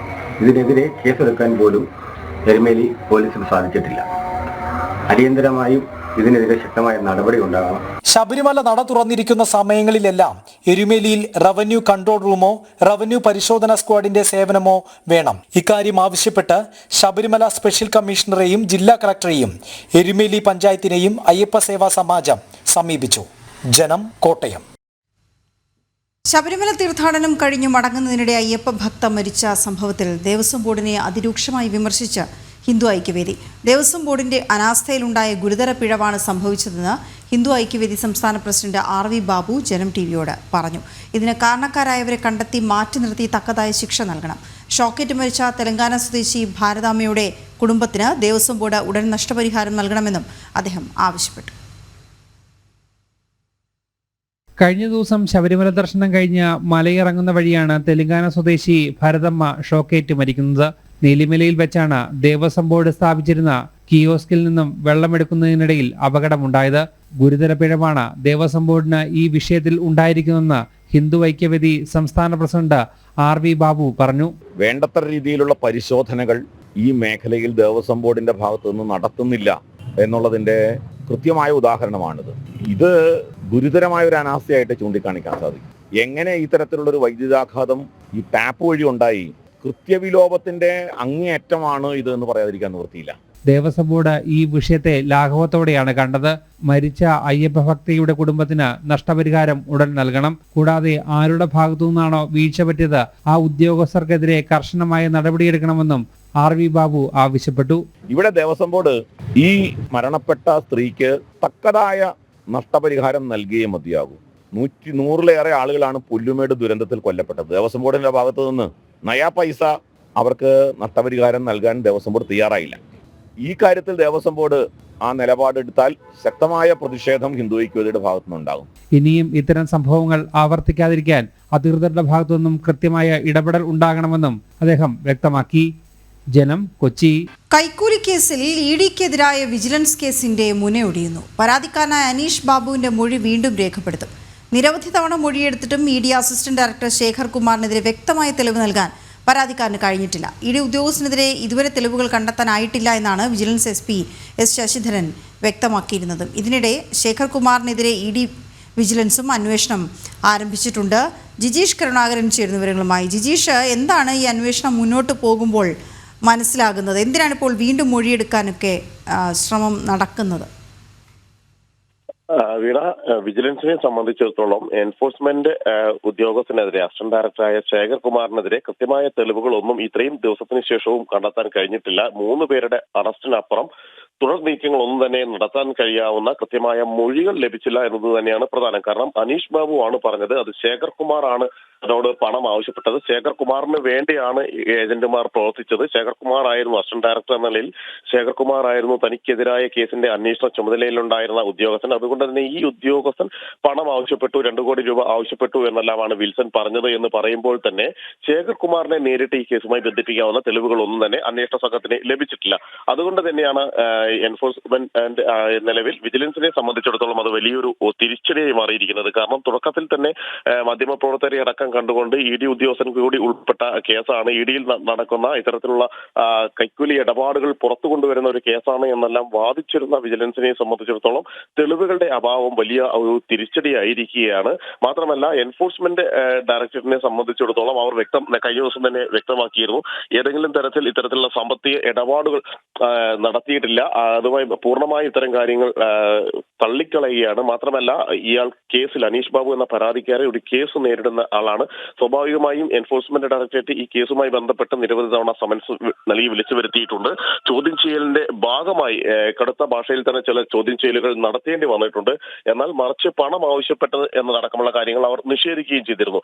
ഇന്നലെയും വിജിലൻസ് SP S ശശിധരൻ വ്യക്തമാക്കിയത് ഇ ഡിക്കെതിരെ തെളിവുകളൊന്നും തന്നെ കണ്ടെത്താൻ കഴിഞ്ഞിട്ടില്ല, ഇ ഡി ഉദ്യോഗസ്ഥനെതിരെ തെളിവുകൾ കണ്ടെത്താൻ കഴിഞ്ഞിട്ടില്ല. നിലവിൽ 1-ാം പ്രതിയായി ചേർത്തിട്ടുണ്ട് എങ്കിൽ കൂടി അറസ്റ്റ് അടക്കമുള്ള നടപടികളിലേക്ക് കടക്കാൻ കഴിയില്ല എന്ന് തന്നെയാണ്. ഇനി പ്രധാനമായും ഈ വിജിലൻസിനെ സംബന്ധിച്ചിടത്തോളം ഡിജിറ്റൽ തെളിവുകൾ മാത്രമാണ് മുന്നിലുള്ളത്. കാരണം അറസ്റ്റിലായിട്ടുള്ള രഞ്ജിത്ത് വാര്യർ ചാർട്ടേഡ് അക്കൗണ്ടന്റ് ആണ്, എൻഫോഴ്സ്മെന്റ് ഡയറക്ടറേറ്റുമായി അടുത്ത ബന്ധം പുലർത്തിയിരുന്നു എന്ന് വിജിലൻസ് പറയുന്നു. അതുകൊണ്ട് തന്നെ ഈ രഞ്ജിത്ത് വാര്യരുടെ മൊബൈൽ ഫോണിൽ ഉണ്ടായിരുന്ന ലാപ്ടോപ്പുകളിൽ ഉണ്ടായിരുന്ന വിവരങ്ങൾ കൂടി ശേഖരിച്ച ശേഷമായിരിക്കും അന്വേഷണ സംഘം മുന്നോട്ട് പോവുക. നിലവിൽ ഇതുമായി ബന്ധപ്പെട്ടുകൊണ്ട് സൈബർ ഫോറൻസിക് പരിശോധനയ്ക്ക് വേണ്ടി അയച്ചിരിക്കുകയാണ് രഞ്ജിത്തിന്റെ മൊബൈൽ ഫോൺ അടക്കമുള്ള ഡിജിറ്റൽ തെളിവുകൾ. ഇതിന്റെ ഒരു പരിശോധന പൂർത്തിയാക്കേണ്ടതുണ്ട്. ഫേസ് ലോക്ക് അടക്കമുള്ള കാര്യങ്ങളാണ് രഞ്ജിത്ത് ഇതിൽ ചെയ്തു വെച്ചിരിക്കുന്നത്. അതുകൊണ്ട് തന്നെ അതടക്കം മാറ്റിക്കൊണ്ടും മാത്രമല്ല അന്വേഷണവുമായി ഒരു തരത്തിലും സഹകരിക്കുന്ന ഒരു സമീപനമായിരുന്നില്ല രഞ്ജിത്ത് വാര്യർ സ്വീകരിക്കുകയും ചെയ്തിരിക്കുന്നത്. ഈ രഞ്ജിത്ത് വാര്യരുടെ ഡീറ്റെയിൽ തെളിവുകൾ കൂടി ലഭിച്ച ശേഷമായിരിക്കും മുന്നോട്ട് പോവുക. ഇതിനിടയിലാണ് വിജിലൻസിന്റെ ഇ ഡിയുടെ തന്നെ വിജിലൻസ് സംബന്ധിച്ചൊരു അന്വേഷണം കൂടി ആഭ്യന്തര തലത്തിൽ ആരംഭിക്കുകയും ചെയ്തിട്ടുള്ളത്. ഓക്കെ, ശരി ജിജേഷ്. ഏതായാലും മറ്റു വാർത്തകളിലേക്ക് വിശദമായി പോകുന്നതിന് മുമ്പ് അടുത്ത മണിക്കൂറിലേക്ക് പുത്തൻപുലരി കടക്കുന്ന ഘട്ടത്തിൽ നമുക്ക് പ്രധാന വാർത്തകൾ ഒരിക്കൽ കൂടി നോക്കാം. ഡൽഹിയിൽ വൻ സ്ഫോടനത്തിന് പദ്ധതിയിട്ട് പാക് ചാരസംഘടന. ISI നീക്കം പൊളിച്ച് ഭാരത സൈന്യം. നേപ്പാൾ സ്വദേശി അൻസാറുൽ അൻസാരി സൂത്രധാരൻ. പാക് ചാരവൃത്തിക്ക് പിടിയിലായ വ്ളോഗർമാർക്ക് അടുത്ത ബന്ധമെന്ന് സൂചന.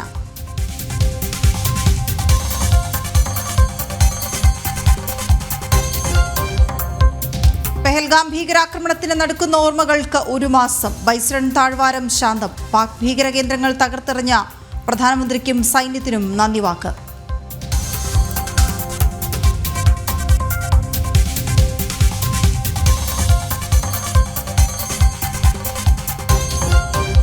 മൂന്ന് വയസ്സുകാരിയെ അമ്മ കൊന്ന കേസിൽ വൻ വഴിത്തിരിവ്. കുട്ടി ലൈംഗിക പീഡനത്തിന് ഇരയായി എന്ന് പോസ്റ്റ്മോർട്ടം റിപ്പോർട്ട്.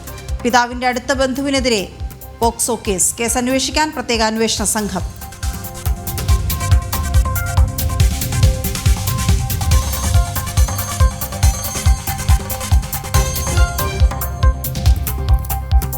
റെയിൽവേ സ്റ്റേഷനുകളിൽ മാറ്റത്തിന്റെ ചൂളം വിളി. രാജ്യത്തുടനീളം 103 നവീകരിച്ച സ്റ്റേഷനുകൾ. ചിറയൻകീഴും വടകരയും മാഹിയും ഇനി അമൃത് ഭാരത് സ്റ്റേഷനുകൾ. പ്രധാനമന്ത്രി രാവിലെ നാടിന് സമർപ്പിക്കും.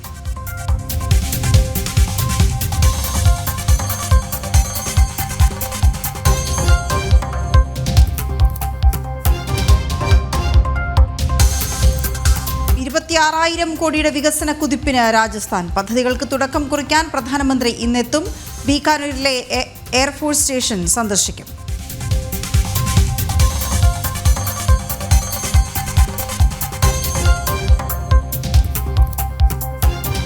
കുപ്പത്തെ ദേശീയപാത മണ്ണിടിച്ചിൽ മുന്നറിയിപ്പ് അവഗണിച്ച സംസ്ഥാന സർക്കാർ. കുന്നും വയലും സംരക്ഷിച്ച് നിർമ്മാണമാകാമെന്ന നിർദ്ദേശം അംഗീകരിച്ചില്ല.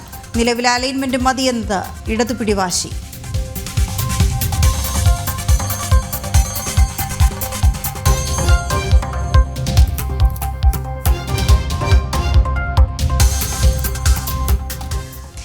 ഇടുക്കി സത്രം എയർ സ്ട്രിപ്പിന് വീണ്ടും ചിറക് മുളയ്ക്കുന്നു. 2 വർഷത്തിലധികമായി മുടങ്ങിക്കിടന്ന പണികൾ പുനരാരംഭിക്കാൻ നടപടി തുടങ്ങി. കനത്ത മഴയിൽ എയർ സ്ട്രിപ്പിന്റെ ഒരു ഭാഗം ഇടിഞ്ഞു പോയിരുന്നു. പദ്ധതിക്കെതിരെ വനംവകുപ്പും രംഗത്തെത്തിയിരുന്നു. വിവരങ്ങളുമായി സുബിൻ തോമസ് ചേരുന്നു. സുബിൻ, എന്തൊക്കെയാണ് വിവരങ്ങൾ? ഈ സത്രം എയർ സ്ട്രിപ്പുമായി ബന്ധപ്പെട്ട് കഴിഞ്ഞ ഏകദേശം 2 വർഷത്തോളമായി ഇത്തരത്തിൽ ഇതിന്റെ നിർമ്മാണ പ്രവർത്തനങ്ങളെല്ലാം തന്നെ അനിശ്ചിതത്വത്തിൽ കിടക്കുന്ന ഒരു സാഹചര്യമാണ് ഉണ്ടായിരുന്നത്. പ്രധാനമായും വനം വകുപ്പിന്റെ ഇടപെടലാണ് ഈ നിർമ്മാണ പ്രവർത്തനങ്ങൾ നടക്കുന്നതിന് പ്രധാനമായും ഒരു പ്രതിസന്ധി സൃഷ്ടിച്ചിരുന്നത്. ഈ ഒരു പദ്ധതിയുമായി ബന്ധപ്പെട്ട് ഏകദേശം 12 ഏക്കറോളം സ്ഥലമാണ് NGCക്ക് വിട്ടു നൽകിയിട്ടുണ്ടായിരുന്നത്. ഈ സ്ഥലത്തിന്റെ ഒരു ഭാഗം റിസർവ് വനത്തിന് ഭാഗമാണ് എന്ന ഒരു കാര്യം ഉന്നയിച്ചുകൊണ്ടാണ് ഇത്തരത്തിൽ ഈ ഒരു നിർമ്മാണ പ്രവർത്തനങ്ങളെല്ലാം തന്നെ നിലവിൽ തടയുന്ന ഒരു സാഹചര്യം ഉണ്ടായത്. നിലവിൽ ഇപ്പോൾ ഈ ഒരു നിർമ്മാണ പ്രവർത്തനങ്ങൾ വീണ്ടും ആരംഭിക്കാനുള്ള ഒരു നീക്കത്തിലേക്കാണ് നിലവിൽ NTCയും അതുപോലെ തന്നെ സംസ്ഥാന സർക്കാരും കടന്നിട്ടുള്ളത് എന്നുള്ളതാണ് നമുക്ക് മനസ്സിലാക്കാൻ സാധിക്കുന്നത്. ഇതിന്റെ ഭാഗമായാണ് ഈ സത്രത്തിൽ ഇന്നലെ പരിശോധനകൾ നടത്തിയത്. അഡീഷണൽ ഡയറക്ടർ ജനറൽ രമേശ് ഷൺമുഖത്തിന്റെ നേതൃത്വത്തിലാണ് എയർ സ്ട്രിപ്പിൽ പരിശോധനകൾ നടത്തിയത്. പ്രധാനമായും ഈ റൺവേയുടെ ഒരു ഭാഗം പൂർണ്ണമായും ഇടിഞ്ഞു താണിട്ടുണ്ട്. ഈ ഇടിഞ്ഞു താണ പ്രദേശത്ത് അല്ലെങ്കിൽ ഈ ഇടിഞ്ഞു താണ ഭാഗത്ത് സംരക്ഷണ ഭിത്തി കെട്ടി നിർമ്മാണ പ്രവർത്തനങ്ങൾ ആരംഭിക്കാനാണ് നിലവിൽ തീരുമാനിച്ചിട്ടുള്ളത്. വനം, റവന്യൂ, ഉന്നത വിദ്യാഭ്യാസ വകുപ്പ് മന്ത്രിമാർ യോഗം ചേർന്ന് ഇതിനുള്ള തീരുമാനങ്ങൾ എടുക്കുകയും ചെയ്തിട്ടുണ്ട്. ഏപ്രിൽ മാസത്തിലാണ് ഈ എയറോ മോഡൽ ഉപയോഗിച്ച് സേഫ് ലാൻഡിങ്ങും ടേക്ക് ഓഫും എല്ലാം തന്നെ ഇവിടെ നടത്തിയിരുന്നത്. കൂടാതെ ആർമിയുടെ വാഹനം, അതായത് ഹെലികോപ്റ്റർ ഉൾപ്പെടെ ഇവിടെ ഇറക്കി പരീക്ഷണങ്ങളെല്ലാം തന്നെ പൂർത്തീകരിക്കുകയും ചെയ്തിരുന്നു. ഈ നിർമ്മാണ പ്രവർത്തനങ്ങളുമായി ബന്ധപ്പെട്ട് 24 കോടി രൂപയാണ് NCC സർക്കാരിന് കൈമാറിയിട്ടുള്ളത്. ഇതിന് പ്രകാരം 14 കോടി രൂപയുടെ നിർമ്മാണ പ്രവർത്തനങ്ങൾ മാത്രമാണ് ഇവിടെ നടത്തിയിട്ടുള്ളത്. ഏകദേശം 800 മീറ്റർ നീളത്തിൽ റൺവേ, അതുപോലെ തന്നെ വിമാനങ്ങൾ നിർത്തുന്നതിന് വേണ്ടിയുള്ള മറ്റ് സംവിധാനങ്ങളെല്ലാം തന്നെ അവിടെ ഒരുക്കിയിട്ടുമുണ്ട്. ഇനിയിപ്പോൾ ഈ ഒരു മണ്ണ് പരിശോധന നടത്തി ഈ ഒരു ഭാഗത്ത് നിർമ്മാണ പ്രവർത്തനങ്ങൾ നടത്തുക, ഈ സംരക്ഷണ ഭിത്തി കെട്ടി ഈ റൺവേ സംരക്ഷിക്കുക എന്നുള്ളതാണ് അടുത്ത ഘട്ടമായി ചെയ്യേണ്ടതായുള്ളത്. 6 കോടി രൂപ ഇതിന് ചെലവ് പ്രതീക്ഷിക്കുന്നുമുണ്ട്. ഇതുമായി ബന്ധപ്പെട്ടുള്ള പരിശോധനകളെല്ലാം തന്നെ വരും ദിവസങ്ങളിൽ പൂർത്തീകരിച്ച് അടിയന്തരമായി തന്നെ ഒരു നിർമ്മാണ പ്രവർത്തനങ്ങൾ നടത്താനാണ് തീരുമാനിച്ചിട്ടുള്ളത്. അങ്ങനെയെങ്കിൽ ഈ ഒരു സത്രം എയർ സ്ട്രിപ്പ് വീണ്ടും അതിന്റെ പ്രവർത്തനത്തിലേക്ക് വീണ്ടും എത്തുകയും ഇടുക്കിക്കും അതുപോലെ തന്നെ സംസ്ഥാന സർക്കാരിനും സംസ്ഥാനത്തിനും അത് വലിയൊരു മുതൽക്കൂട്ടാവുകയും ചെയ്യും. ഓക്കെ, ശരി സുബി. ഡൽഹി ശ്രീനഗർ ഇൻഡിഗോ വിമാനം ആകാശച്ചുഴിയിൽ അകപ്പെട്ട് ആടിയുലഞ്ഞു. 277 യാത്രക്കാരാണ് വിമാനത്തിലുണ്ടായിരുന്നത്. കനത്ത ആലിപ്പഴ വർഷവും മോശം കാലാവസ്ഥയുമാണ് അപകടത്തിന് കാരണം. ശ്രീനഗറിൽ അടിയന്തര ലാൻഡിംഗ് നടത്തിയ വിമാനത്തിൽ നിന്ന് ഉടൻ തന്നെ എല്ലാ യാത്രക്കാരെയും ജീവനക്കാരെയും ഒഴിപ്പിച്ചു. ആകാശച്ചുഴി അടുത്ത ഉടൻ തന്നെ പൈലറ്റ് എയർ ട്രാഫിക് കൺട്രോളിൽ മുന്നറിയിപ്പ് നൽകി. വിമാനത്തിന് കേടുപാടുകൾ സംഭവിച്ചു. ആവശ്യമായ പരിശോധനയും അറ്റകുറ്റപ്പണികളും ഉടൻ ചെയ്യുമെന്ന് വിമാന കമ്പനി അധികൃതർ അറിയിച്ചു.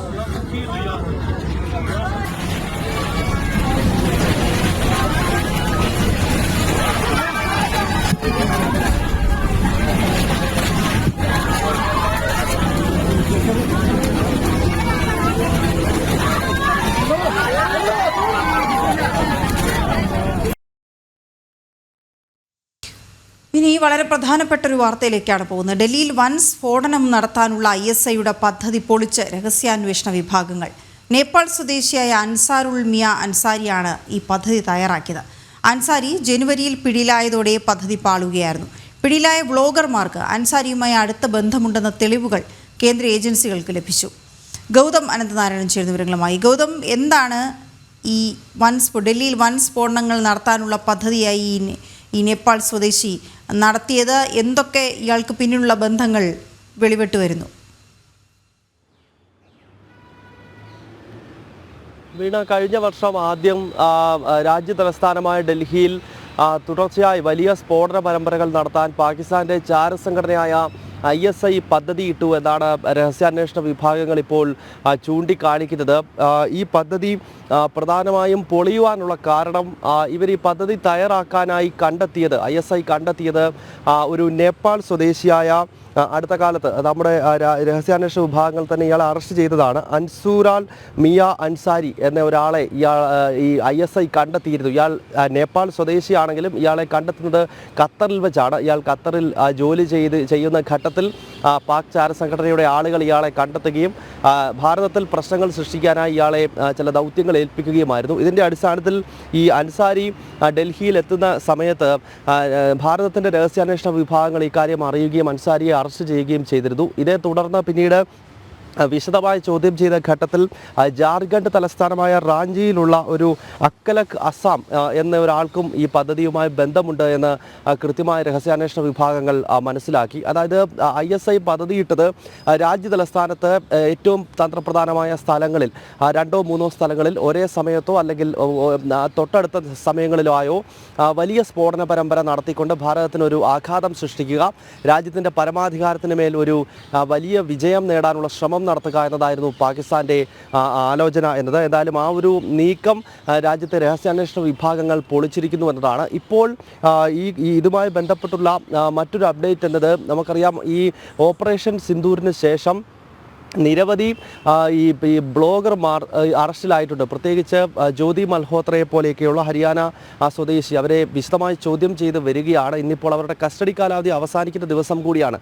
ഈ ചോദ്യം ചെയ്യലിലൂടെ മനസ്സിലായത് ഈ ഡൽഹി ഉൾപ്പെടെയുള്ള സ്ഥലങ്ങളിൽ ISI നടത്താൻ ഉദ്ദേശിച്ച സ്ഫോടന പരമ്പരകൾക്ക് ഇത്തരം യൂട്യൂബർമാരുടെയും ചില സഹായങ്ങൾ ലഭിച്ചിരുന്നു എന്നതാണ്. പ്രത്യേകിച്ച് തന്ത്രപ്രധാനമായ സ്ഥലങ്ങളുടെയും മറ്റും ഫോട്ടോകൾ എടുത്ത് അല്ലെങ്കിൽ അതിൻ്റെ വീഡിയോകൾ പകർത്തിയതിന് ശേഷം അത് ISI ചാരന്മാർക്കും അതോടൊപ്പം ഡൽഹിയിലെ പാകിസ്ഥാൻ ഹൈക്കമ്മീഷനിലെ ചില ഉദ്യോഗസ്ഥർ, ISIയുടെ തന്നെ ചില ഏജന്റുമാർ ഇവിടെ ഹൈക്കമ്മീഷൻ ഉദ്യോഗസ്ഥരായി പ്രവർത്തിക്കുന്നുണ്ടായിരുന്നു. അവർക്ക് ഈ ദൃശ്യങ്ങളും സ്റ്റിൽ ഫോട്ടോകളും അയച്ചു കൊടുക്കുന്നതിൽ ഈ അടുത്ത സമയത്ത് അറസ്റ്റിലായിട്ടുള്ള പല ബ്ലോഗർമാർക്കും പ്രധാനപ്പെട്ട പങ്കുണ്ട് എന്ന് ഇവരെ ചോദ്യം ചെയ്യുന്നതിലൂടെയും രഹസ്യാന്വേഷണ വിഭാഗങ്ങൾക്കും മറ്റ് കേന്ദ്ര ഏജൻസികൾക്കും ഇപ്പോൾ വിവരം ലഭിച്ചിട്ടുണ്ട്. എന്തായാലും ഡൽഹിയിലെ സ്ഫോടനം എന്നത് ISIയുടെ ഒരു വലിയ പദ്ധതിയായിരുന്നു. അതിൻ്റെ കാരണം മുൻപ് UPA സർക്കാരിൻ്റെയൊക്കെ കാലത്ത് തുടർച്ചയായി ഡൽഹിയിൽ സ്ഫോടനങ്ങൾ നടന്നിട്ടുണ്ട്. 2006-7 കാലത്തൊക്കെ ഒന്നാം UPA സർക്കാരിൻ്റെ കാലത്ത് ഡൽഹിയിൽ മാത്രം ഏതാണ്ട് 5ഓളം സ്ഫോടനങ്ങളാണ് നടന്നിട്ടുള്ളത്. പക്ഷേ നമുക്കറിയാം 2014 ശേഷം ഡൽഹി എന്നല്ല ഭാരതത്തിലെ ഒരു പ്രധാനപ്പെട്ട മെട്രോ നഗരങ്ങളിലും ചാവേർ ആക്രമണങ്ങളോ സ്ഫോടനങ്ങളോ റിപ്പോർട്ട് ചെയ്തിരുന്നില്ല. ഏറ്റവും അവസാനം പഹൽഗാമിലാണ് ഒരു വലിയ ഭീകരാക്രമണം സിവിലിയൻസിന് നേരെ ഉണ്ടാകുന്നത് കഴിഞ്ഞ 11 വർഷത്തിനിടയിൽ. അത് ഒഴിച്ചു കഴിഞ്ഞാൽ പൊതുജനങ്ങൾക്കിടയിൽ അല്ലെങ്കിൽ സ്വകാര്യ സ്ഥലങ്ങളിൽ പ്രധാനപ്പെട്ട ആൾക്കൂട്ടം ഉണ്ടാകുന്ന തീർത്ഥാടന കേന്ദ്രങ്ങളിലൊന്നും ഭീകരാക്രമണങ്ങളോ അല്ലെങ്കിൽ UPA സർക്കാരിൻ്റെ കാലത്ത് ഉണ്ടായിരുന്നത് പോലെയുള്ള വലിയ ആക്രമണങ്ങളോ നടത്തുവാൻ ഈ പാകിസ്ഥാൻ്റെ ചാരസംഘടന ആയിക്കോട്ടെ അല്ലെങ്കിൽ മറ്റ് പാകിസ്ഥാൻ ഭീകര സംഘടനകളായിക്കോട്ടെ അവർക്ക് കഴിഞ്ഞിരുന്നില്ല. അതിനാൽ തന്നെ അവരതിൻ്റെ ഒരു വീർപ്പുമുട്ടലിലായിരുന്നു എന്നത് ഒരു വസ്തുതയാണ്. ഇതെല്ലാം മുന്നിൽ കണ്ടുകൊണ്ടാണ് ഇത്തരത്തിൽ ഡൽഹിയിൽ തന്നെ ഒരു സ്ഫോടനം നടത്തുവാനുള്ളൊരു ശ്രമം പാകിസ്ഥാൻ്റെ ചാരസംഘടന നടത്തിയത്. അതാണ് നമ്മുടെ രഹസ്യാന്വേഷണ വിഭാഗങ്ങളുടെയും മറ്റും കാര്യക്ഷമമായ ഇടപെടൽ മൂലം വിഫലമായത്. വീണ. ഓക്കെ, ശരി ഗൗതം. അമൃത് ഭാരത് പദ്ധതിയിൽ ഉൾപ്പെടുത്തി രാജ്യാന്തര നിലവാരത്തിലേക്ക് ഉയർത്തിയ മാഹി റെയിൽവേ സ്റ്റേഷനും ഇന്ന് നാടിന് സമർപ്പിക്കും. Puducherry lieutenant governor K. Kailashnathan ഉദ്ഘാടന ചടങ്ങിൽ പങ്കെടുക്കും. 18 സംസ്ഥാനങ്ങളിലും കേന്ദ്രഭരണ പ്രദേശങ്ങളിലുമായി 1100 കോടി രൂപ ചെലവിൽ വികസിപ്പിച്ച 103 അമൃത് സ്റ്റേഷനുകളാണ് പ്രധാനമന്ത്രി വീഡിയോ കോൺഫറൻസിലൂടെ ഇന്ന് ഉദ്ഘാടനം ചെയ്യുന്നത്. മിഥുൻ പിള്ള ചേരുന്നുണ്ട് വിവരങ്ങളുമായി. മിഥുൻ, നമ്മൾ ചിറയൻകീഴ് കണ്ടു, വടകരയിലെ വിശേഷങ്ങൾ അറിഞ്ഞു. മാഹിയിൽ എന്തൊക്കെയാണ് പുതിയ കാഴ്ചകൾ?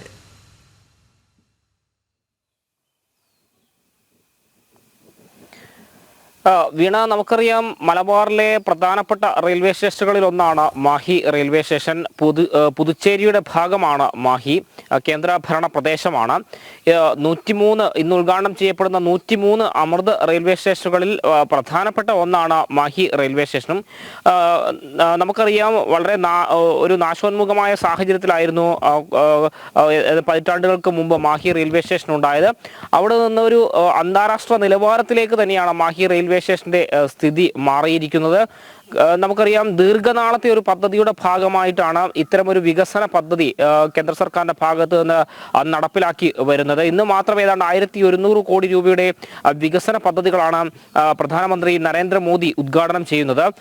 അതിന്റെ ഭാഗമായി 15 സംസ്ഥാനങ്ങളിലും ഒരു കേന്ദ്രഭരണ പ്രദേശത്തുമാണ് ഈ ഒരു അമൃത് ഭാരത് റെയിൽവേ സ്റ്റേഷനുകൾ ഉദ്ഘാടനം ചെയ്യപ്പെടുന്നൊരു സാഹചര്യമുള്ളത്. ഏതായാലും മാഹിയുടെ മുഖച്ഛായ മാറ്റും ഈ പദ്ധതി എന്ന കാര്യത്തിൽ യാതൊരു തർക്കവുമില്ല. ദിവസവും 10,000-കണക്കിന് യാത്രക്കാരെത്തുന്ന ഒരു റെയിൽവേ സ്റ്റേഷനാണ്. ആ റെയിൽവേ സ്റ്റേഷനാണ് ഇപ്പോൾ അന്താരാഷ്ട്ര നിലവാരത്തിലേക്ക് ഉയർന്നിരിക്കുന്നത്. ഒരു വിമാനത്താവളത്തിന് സമാനമായ രീതിയിൽ അടിസ്ഥാന സൗകര്യങ്ങളൊക്കെ മെച്ചപ്പെടുന്നു എന്നുള്ളതാണ് എടുത്തു പറയേണ്ടത്. കാരണം പതിറ്റാണ്ടുകൾക്ക് മുന്നുള്ള ഒരു സാഹചര്യത്തിൽ നിന്ന് വളരെയേറെ മെച്ചം ഇക്കാര്യത്തിൽ ഉണ്ടായിരിക്കുന്നു. നമുക്കറിയാം 11:30 പ്രധാനമന്ത്രി ഈ ഒരു പദ്ധതിയുടെ ഉദ്ഘാടനം നിർവഹിക്കുന്നത്. 11 മണിയോടുകൂടി പുതുച്ചേരിയുടെ ലഫ്റ്റനന്റ് ഗവർണറായ കൈലാസനാഥൻ അദ്ദേഹം ഈ ഒരു പരിപാടിയിൽ മുഖ്യാതിഥിയായി പങ്കെടുക്കുമെന്നാണ് നമുക്ക് മനസ്സിലാക്കാൻ വേണ്ടി സാധിക്കുന്നത്. ഒരു നാടൊന്നാകെ ഈ ഒരു പരിപാടിയെ ഉത്സവമാക്കി മാറ്റിക്കൊണ്ട് തങ്ങളുടെ നാടിന്റെ വികസനത്തിലെ പ്രധാനപ്പെട്ട ഒരു നാഴികക്കല്ലാണ് ഈ ഒരു മാഹി റെയിൽവേ സ്റ്റേഷന്റെ ഉദ്ഘാടനം എന്ന് പറയുന്നത്. അതുകൊണ്ട് തന്നെ ഒരു നാടൊന്നാകെ ഉത്സവമായി ഏറ്റെടുത്തുകൊണ്ട് ഈ ഒരു പരിപാടി ഗംഭീരമാക്കാനുള്ള ഒരു നീക്കം തന്നെയാണ് ഇപ്പോൾ നടന്നു വരുന്നത്. വീണ. ഓക്കെ, ശരി മിഥുൻ. എറണാകുളം തിരുവാങ്കുളത്ത് 3 വയസ്സുകാരിയെ പുഴയിലെറിഞ്ഞു കൊന്ന സംഭവത്തിൽ കുട്ടിയെ പീഡനത്തിന് ഇരയാക്കിയെന്ന കുറ്റം സമ്മതിച്ച് ബന്ധു. ഇന്നലത്തെ ചോദ്യം ചെയ്യലാണ് കുറ്റം സമ്മതിച്ചത്. ഇയാളുടെ അറസ്റ്റ് രേഖപ്പെടുത്തും. പുത്തൻകുരിശ് ഡിവൈഎസ്പിയുടെയും ആലുവ ഡിവൈഎസ്പിയുടെയും നേതൃത്വത്തിലുള്ള പ്രത്യേക സംഘമാണ് കേസ് അന്വേഷിക്കുന്നത്. സുധീഷ് ഗോപാൽ വിവരങ്ങളുമായി ചേരുന്നുണ്ട്. സുധീഷ്, പ്രത്യേക സംഘം ഈ അന്വേഷണം ഏറ്റെടുത്തിരിക്കുകയാണ്. സംഘത്തിൽ ആരൊക്കെയുണ്ട്? ഒപ്പം കുറ്റം സമ്മതിച്ചു ഈ ബന്ധു എന്നറിയുന്നു. അപ്പോൾ ഇനി ആ കേസിൽ തുടർ നടപടികൾ എന്തൊക്കെയാണ്?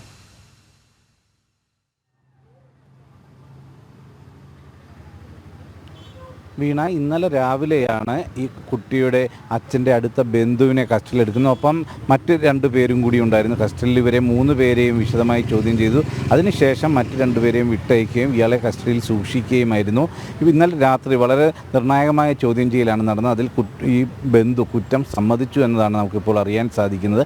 ഇനിയിപ്പോൾ ഇതിൻ്റെ അറസ്റ്റിലേക്ക് കടക്കും എന്നതാണ് പോലീസ് വ്യക്തമാക്കുന്നത്. അറസ്റ്റിലേക്ക് കടക്കുന്നതിന് മുമ്പ് വൈദ്യപരിശോധന നടത്തും. അതിനുശേഷമാവും അറസ്റ്റ് രേഖപ്പെടുത്തുകയും പിന്നീട് കോലഞ്ചേരി കോടതിയിൽ ഹാജരാക്കുകയും ചെയ്യും എന്നതാണ് നമുക്ക് മനസ്സിലാക്കാൻ കഴിയുന്നത്. എന്തുതന്നെയായാലും ഏറെ അത്ഭുതപ്പെടുത്തുന്ന, ഇല്ലെങ്കിൽ ആർക്കും വിശ്വസിക്കാൻ പോലും കഴിയാത്ത തരത്തിലുള്ള ഒരു വഴിത്തിരിവാണ് ഈ കേസിൽ ഉണ്ടായിട്ടുള്ളത്. ഇപ്പോഴും തിരുവാങ്കുളത്തെ ഇവരുടെ അച്ഛൻ്റെ വീടിന് സമീപത്തും മറ്റുമുള്ളവർക്ക് ഇത് വിശ്വസിക്കാൻ കഴിയുന്നില്ല. അച്ഛൻ പോലും ഇപ്പോഴും ഇത് ശരിയാണ് എന്ന് ഉൾക്കൊള്ളാൻ കഴിയാത്ത ഒരു മാനസികാവസ്ഥയിലാണ് എന്നതാണ് നമുക്കറിയാൻ കഴിയുന്നത്.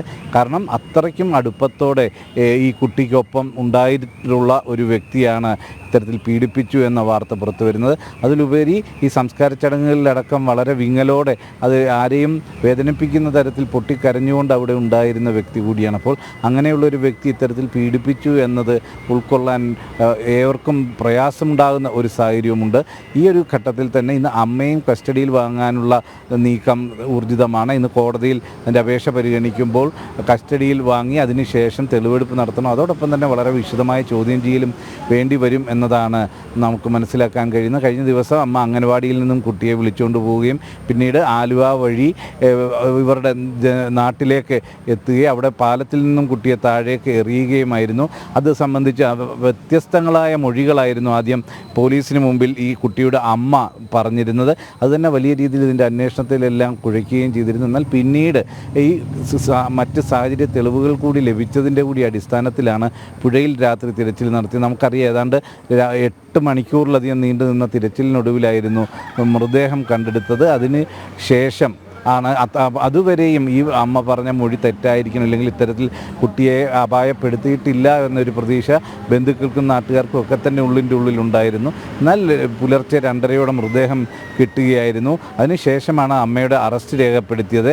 അതിനു മുമ്പ് പുത്തൻകുരിശ് പോലീസ് എടുത്തിരുന്ന കേസ് അങ്ങനെ കൊലപാതകം നടന്നത് ചെങ്ങമനാട് പോലീസ് സ്റ്റേഷൻ പരിധിയിലായതുകൊണ്ട് ചെങ്ങമനാട് സ്റ്റേഷൻ്റെ അന്വേഷണ പരിധിയിലേക്ക് വരികയായിരുന്നു.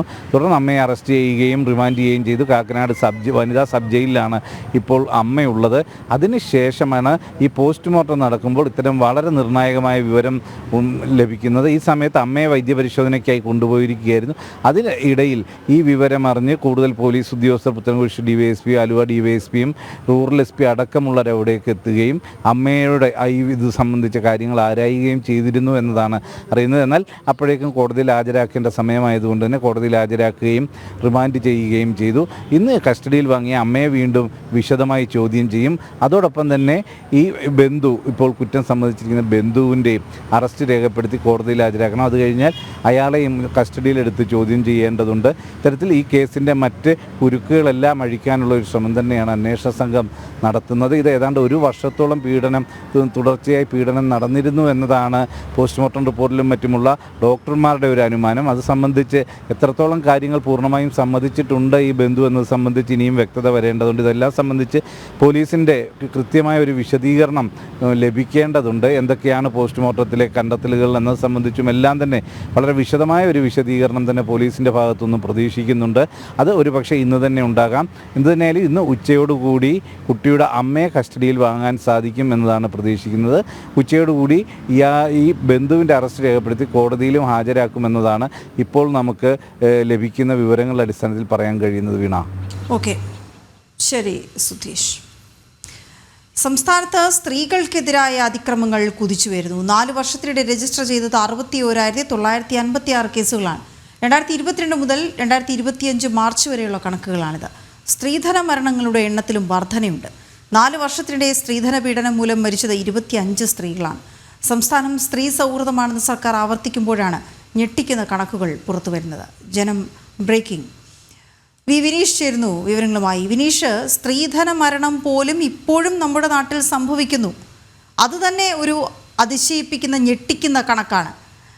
മാത്രമല്ല, സ്ത്രീകൾക്കെതിരെ ഉണ്ടാകുന്ന പ്രശ്നങ്ങളിൽ രജിസ്റ്റർ ചെയ്യപ്പെട്ട കേസുകളുടെ എണ്ണം പോലും ഒരുപക്ഷെ അതിശയോക്തി കലർത്തി പറയുന്നു എന്ന് തോന്നുന്ന തരത്തിലുള്ളൊരു വലിയ കണക്കാണ്. പക്ഷേ യാഥാർത്ഥ്യമാണത്. വിവരങ്ങൾ എന്താണ്?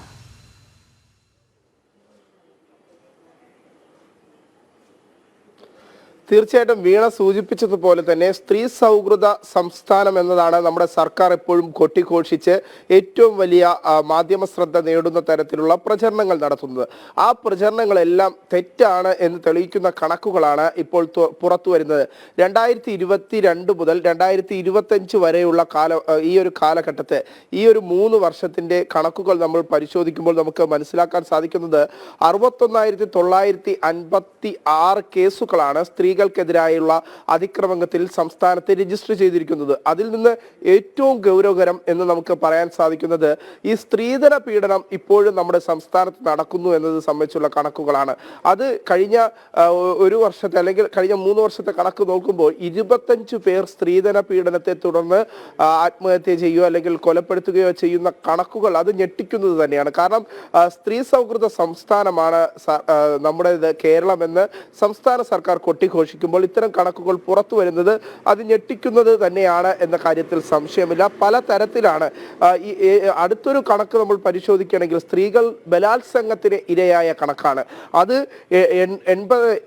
8,722 പേരാണ് ഇതുവരെ സ്ത്രീകൾ 2022 മുതൽ 2025 വരെയുള്ള കണക്കുകൾ നോക്കുമ്പോൾ 8,722 പേരാണ് ഇത്തരത്തിൽ ബലാത്സംഗത്തിന് ഇരയായി എന്ന് സംബന്ധിച്ചുള്ള കേസുകൾ റിപ്പോർട്ട് ചെയ്തത്. ഇത് കേസുകൾ റിപ്പോർട്ട് ചെയ്തിട്ടുള്ളതാണ്. പക്ഷേ ഇത്തരത്തിൽ കേസുകൾ റിപ്പോർട്ട് ചെയ്യാത്ത നിരവധി സംഭവങ്ങളും സംസ്ഥാനത്ത് നടക്കുന്നു എന്നതാണ് പ്രധാനപ്പെട്ട കാര്യം. ഈ 61,000-ലധികം കണക്കുകൾ പരിശോധിക്കുമ്പോൾ ഇതിൽ ഇരട്ടിയിലധികം സംഭവങ്ങൾ സംസ്ഥാനത്ത് ായിട്ടുണ്ട് എന്നാണ് നമുക്ക് വിലയിരുത്താൻ സാധിക്കുന്നത്. പലതും പല ഘട്ടങ്ങളിലും സെറ്റിൽമെന്റ് ചെയ്തു വിടുന്ന ഒരു പ്രവണത നമ്മുടെ സമൂഹത്ത് കാണാൻ സാധിക്കുന്നുണ്ട്. അത്തരത്തിലുള്ള ഒരു പ്രശ്നം ഈ ഒരു വിഷയത്തിൽ ഉണ്ടാകുന്നു എന്ന് തന്നെയാണ് നമുക്ക് മനസ്സിലാക്കാൻ സാധിക്കുന്നത്. എന്തായിരുന്നാലും നിലവിലെ സാഹചര്യത്തിൽ നമുക്ക് എടുത്തു പറയാൻ സാധിക്കുന്നത് സംസ്ഥാനത്ത് സ്ത്രീകൾ അത്ര സുരക്ഷിതരല്ല എന്ന് സംബന്ധിച്ചുള്ള കണക്കുകൾ തന്നെയാണ് ഇപ്പോൾ പുറത്തു വന്നുകൊണ്ടിരിക്കുന്നത്.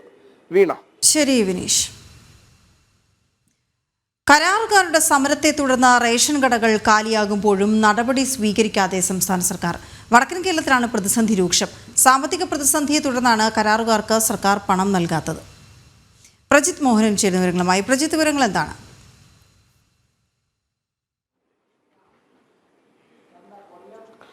വീണ, കഴിഞ്ഞ കുറേ ദിവസമായി നമ്മൾ ഈ വിഷയം പൊതുജനങ്ങൾക്ക് മുന്നിലേക്ക് എത്തിക്കുന്നുണ്ട്. പ്രത്യേകിച്ച് സംസ്ഥാനത്തെ റേഷൻ വിതരണം അത് പൂർണ്ണമായും പ്രതിസന്ധിയിലായിരിക്കുന്ന സാഹചര്യമുണ്ട്. റേഷൻ കടകളിലേക്ക് സാധനങ്ങൾ എത്തിക്കുന്ന വാതിൽപ്പടി വിതരണക്കാരുടെ സമരം അതേതാണ്ട് 12 ദിവസത്തോളമായിരിക്കുന്നു. ഇതുവരെ അതിനകത്തൊരു ഇടപെടൽ ഉണ്ടായിട്ടില്ല എന്നുള്ളതാണ് ഏറ്റവും വലിയ ശ്രദ്ധേയമായിട്ടുള്ള കാര്യം. പ്രത്യേകിച്ച് നേരത്തെ ഈ സമരവുമായി ബന്ധപ്പെട്ട്, അതായത് റേഷൻ വിതരണക്കാരായിട്ടുള്ള വാതിൽപ്പടി വിതരണക്കാർ സമരത്തിലേക്ക് പോകുന്നു എന്നുള്ള വാർത്ത നമ്മൾ പുറത്തുവിട്ടിരുന്നു.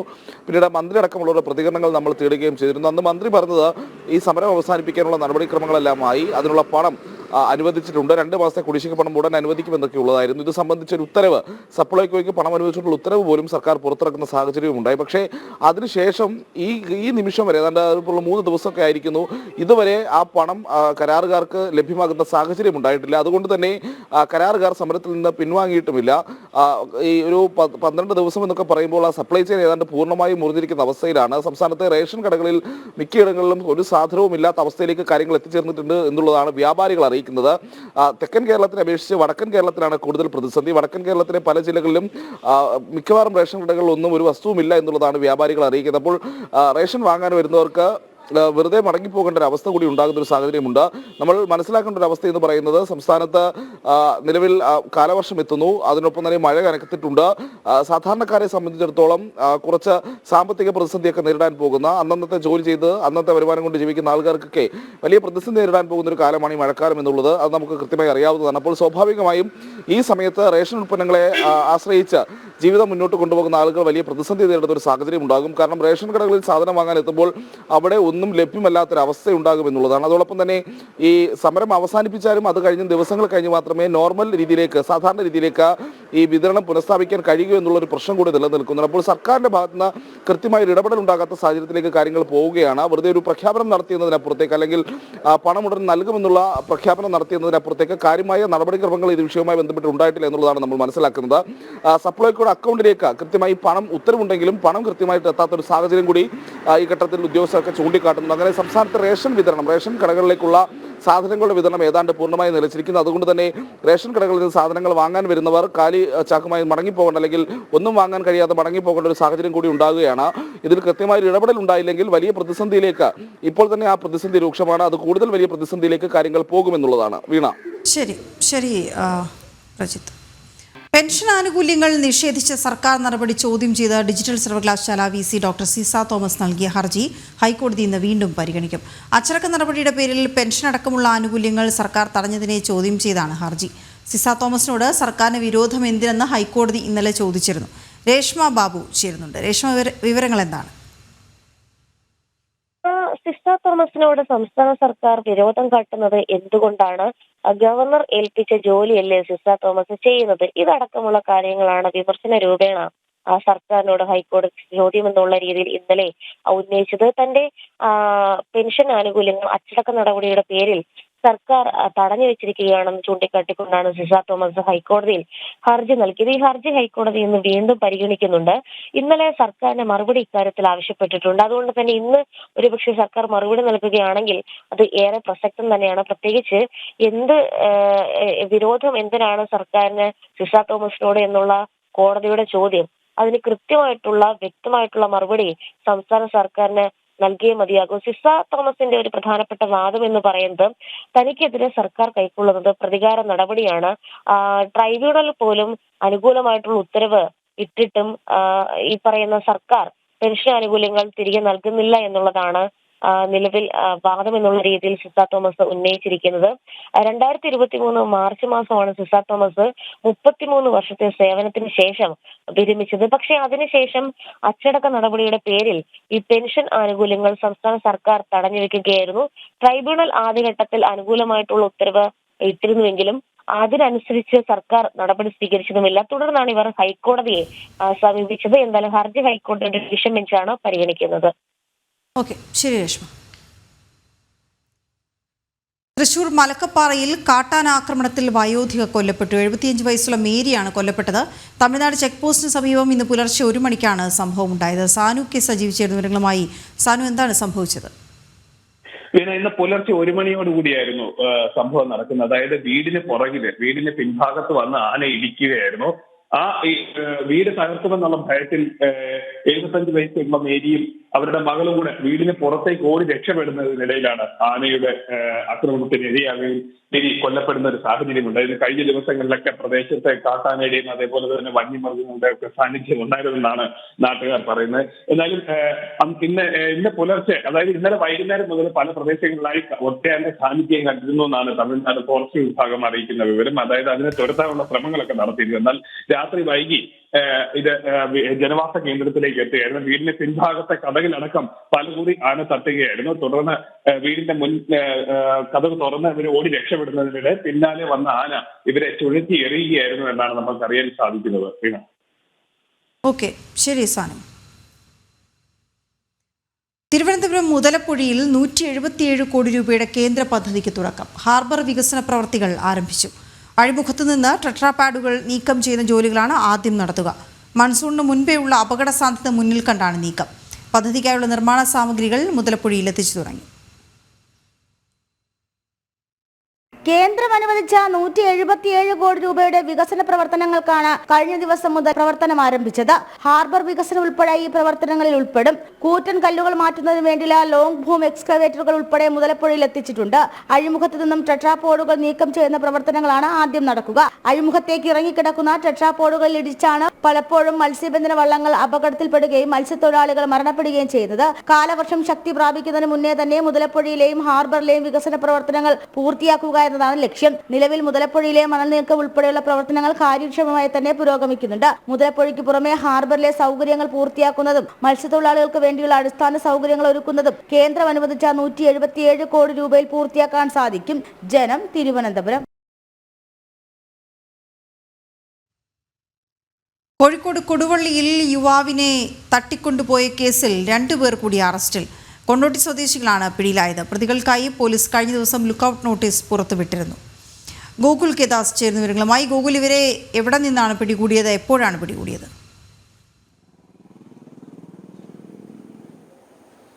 കഴിഞ്ഞ ദിവസം രാത്രിയാണ് ഈ പ്രതികളായ 2 പേരെ പിടികൂടിയിട്ടുള്ളത്. ഈ സംഭവത്തിൽ ഇതോടെ അറസ്റ്റിലായ ആളുകളുടെ എണ്ണം 3 പേരായി.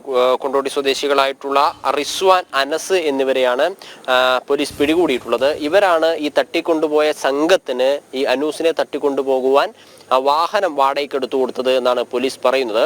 എന്നാൽ ഈ അനൂസിനെ ഇതുവരെ പിടികൂടിയിട്ടില്ല. അതായത് അനൂസ് എന്ന് പറയുന്ന കൊടുവള്ളി സ്വദേശിയുടെ സഹോദരൻ അജുമൽ വിദേശത്ത് കഴിയുകയാണ്. ഈ തട്ടിക്കൊണ്ടുപോയ സംഘത്തിന് അജുമലുമായിട്ടുണ്ടായിട്ടുള്ള സാമ്പത്തിക ഇടപാടുകളാണ് ഈ അനൂസിനെ തട്ടിക്കൊണ്ടുപോകാൻ കാരണമായിട്ടുള്ളത് എന്നാണ് പോലീസ് പ്രാഥമികമായി പറയുന്നത്.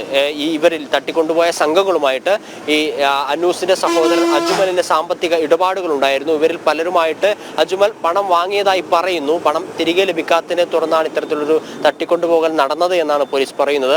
എന്നാൽ പ്രതികളെ 3 പേരെയാണ് പിടികൂടാനായിട്ടുള്ളത്. ഇവർ സഞ്ചരിച്ച ബൈക്കും കാറും ഉൾപ്പെടെയുള്ളവ, അവയുടെ നമ്പർ ഉൾപ്പെടെവ പ്രസിദ്ധീകരിച്ചിട്ട് കഴിഞ്ഞ ദിവസം ലുക്കൌട്ട് നോട്ടീസ് പുറപ്പെടുവിച്ചിരുന്നു.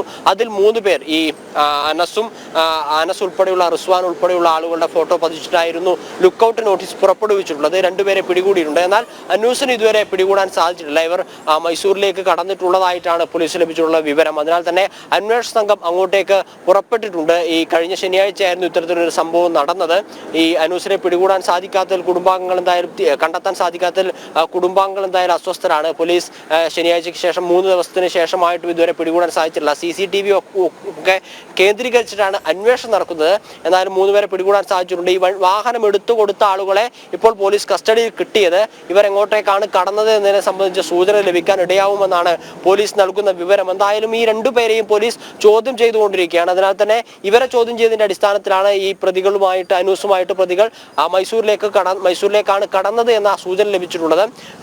അതിനാൽ തന്നെയാണ് അന്വേഷണ സംഘം അങ്ങോട്ടേക്ക് പുറപ്പെട്ടിട്ടുള്ളത്. കൂടുതൽ ചോദ്യം ചെയ്യുമ്പോൾ എന്തായാലും ഇവരെ പിടികൂടാൻ സാധിക്കുമെന്നാണ് മനസ്സിലാക്കുന്നത്. പ്രതികളുടെ മൊബൈൽ ഫോൺ ഉൾപ്പെടെയുള്ളവ സ്വിച്ച് ഓഫ് ആണ്. അതിനാൽ തന്നെ മൊബൈൽ ഫോൺ കേന്ദ്രീകരിച്ച് അന്വേഷണം നടത്താനോ പ്രതികളെ തുടരാനോ പിടികൂടാനോ ഒന്നും സാധിക്കുന്നില്ല. അന്വേഷണ സംഘം എന്തായാലും മൈസൂരേക്ക് തിരിച്ചിട്ടുണ്ട്. ഉടനെ തന്നെ പ്രതികളെ ബാക്കിയുള്ള ആളുകളെയും കൂടെ പിടികൂടാൻ സാധിക്കുമെന്നാണ് മനസ്സിലാക്കുന്നത്. വീണ. ഓക്കെ, ശരി ഗോകുൽ. കോഴിക്കോട് പേരാമ്പ്ര പൈതോത്ത് കല്യാണ വീട്ടിൽ മോഷണം നടത്തി 10 ലക്ഷത്തോളം രൂപ കവർന്ന സംഭവത്തിൽ മോഷ്ടാവിനെ കുറിച്ച് സൂചനയൊന്നും ലഭിക്കാതെ അന്വേഷണ സംഘം. അതേസമയം എത്രയും വേഗം മോഷ്ടാവിനെ കണ്ടെത്തണമെന്നും പണം തിരിച്ചു കിട്ടിയില്ലെങ്കിൽ കടുത്ത സാമ്പത്തിക പ്രതിസന്ധിയിലാകുമെന്നും പണം നഷ്ടപ്പെട്ട കോറോത്ത് സദാനന്ദനും കുടുംബവും വ്യക്തമാക്കുന്നു. ഗോകുൽ തുടരുന്നുണ്ട് വിവരങ്ങൾ നൽകുന്നതിനായി. ഗോകുൽ, എന്താണ് ഈ വീട്ടുകാർ പറയുന്നത്? ഈ അന്വേഷണം എന്താണ് മുന്നോട്ട് പോകാത്തത്?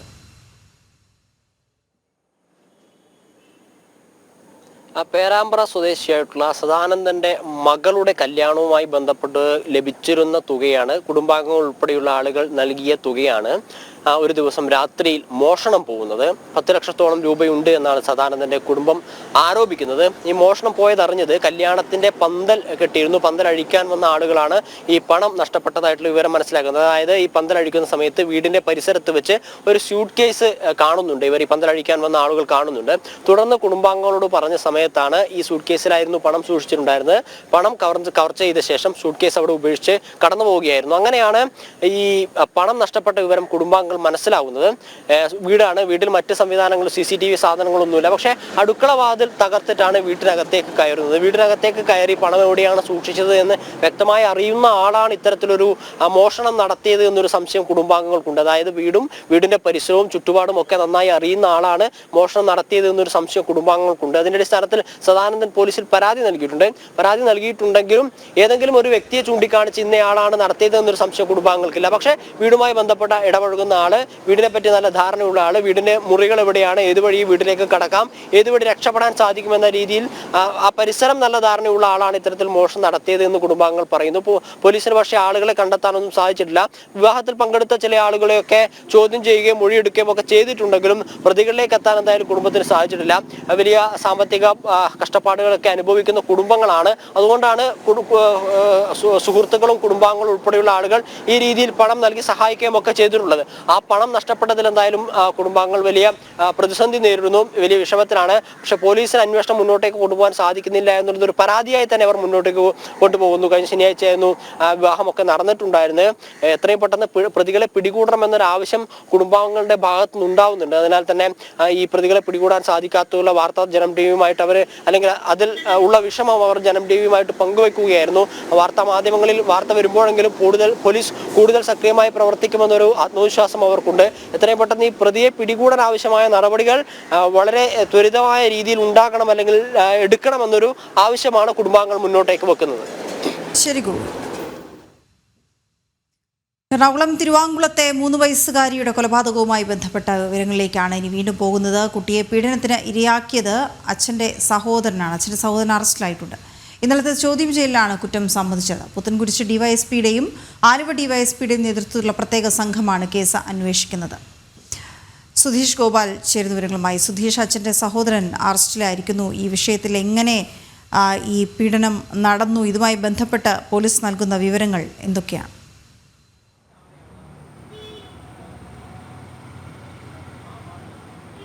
വീണ, ഈ കുട്ടിയുടെ പോസ്റ്റ്മോർട്ടം റിപ്പോർട്ടാണ് ഇതിൽ ഏറ്റവും നിർണായകമായത്. പോസ്റ്റ്മോർട്ടം ചെയ്ത ഡോക്ടർമാർക്ക് സമയത്ത് ഈ കുട്ടി പീഡനത്തിന് ഇരയായിട്ടുണ്ട് എന്ന് വ്യക്തമാവുകയായിരുന്നു. അതിൻ്റെ അടിസ്ഥാനത്തിൽ ഇത് സംബന്ധിച്ച വിവരങ്ങൾ പോലീസിന് കൈമാറി. അതിൻ്റെ അടിസ്ഥാനത്തിലാണ് ആ കുട്ടിയുടെ അമ്മയെ കോടതിയിൽ ഹാജരാക്കി റിമാൻഡ് ചെയ്യുന്നതിന് മുമ്പ് തന്നെ കുട്ടിയുടെ അമ്മയുമായി ഈ വിഷയം സംസാരിച്ചു. അതിനുശേഷം ചില സൂചനകൾ അവിടെ നിന്ന് ലഭിച്ചു എന്നതാണ് നമുക്ക് ലഭിക്കുന്ന വിവരം. അതിനെ തുടർന്നാണ് കുട്ടിയുടെ അച്ഛൻ്റെ ബന്ധുക്കളെല്ലാം തന്നെ, ഇതിൽ ഏറ്റവും പ്രധാനമായി പറയേണ്ടത്, ഈ കുട്ടി ഉണ്ടായതിനു ശേഷം കുട്ടിയുടെ അമ്മയെ പോലും അധികം ആ കുട്ടിയുടെ അമ്മയുടെ വീട്ടിലേക്ക് വിട്ടയച്ചിരുന്നില്ല. കുട്ടിയുടെ അച്ഛൻ്റെ വീട്ടിൽ തന്നെയായിരുന്നു കൂടുതൽ സമയവും കുട്ടി ചിലവഴിച്ചിരുന്നത്. ആ ഒരു സമയത്ത് കുട്ടിയെ അംഗനവാടിയിൽ കൊണ്ടാക്കുന്നതിന് അടക്കം കൂടെ നിന്നിരുന്ന, എല്ലാ കാര്യങ്ങളിലും ഒപ്പം നിന്നിരുന്ന കുട്ടിയുടെ അച്ഛൻ്റെ സഹോദരനാണ് ഇപ്പോൾ പീഡിപ്പിച്ചതെന്ന നിലയിലേക്കാണ് അന്വേഷണം വന്നെത്തി നിൽക്കുന്നത്. അതിൻ്റെ അടിസ്ഥാനത്തിൽ കുട്ടിയുടെ അച്ഛൻ്റെ സഹോദരനെ, ഇളയ സഹോദരനെ ഇപ്പോൾ പോലീസ്, പുത്തൻകുരിശ് പോലീസ് അറസ്റ്റ് ചെയ്തിരിക്കുന്നു. പോക്സോ നിയമപ്രകാരവും ബാലനീതി നിയമപ്രകാരവുമുള്ള വകുപ്പുകൾ ചുമത്തിയാണ് അറസ്റ്റ് രേഖപ്പെടുത്തിയിരിക്കുന്നത്. ഇന്നലെ ഇതുമായി ബന്ധപ്പെട്ട് കുട്ടിയുടെ അടുത്ത അച്ഛൻ്റെ ബന്ധത്തിലുള്ളവരെ പോലീസ് സ്റ്റേഷനിലേക്ക് വിളിച്ചു വരുത്തി ചോദ്യം ചെയ്തിരുന്നു.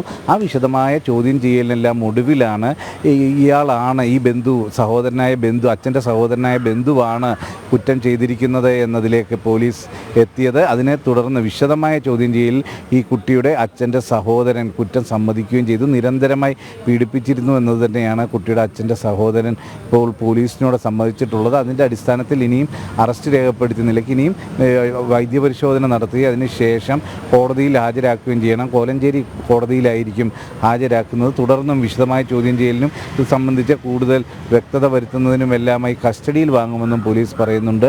ഇതേ സാഹചര്യത്തിൽ ഇന്ന് കുട്ടിയുടെ അമ്മയും കസ്റ്റഡിയിൽ വാങ്ങും. കസ്റ്റഡിയിൽ വാങ്ങിക്കഴിഞ്ഞാൽ തെളിവെടുപ്പും ഒപ്പം ഇതുമായി ബന്ധപ്പെട്ട കാര്യങ്ങളിൽ വ്യക്തത വരുത്തേണ്ടതുണ്ട്.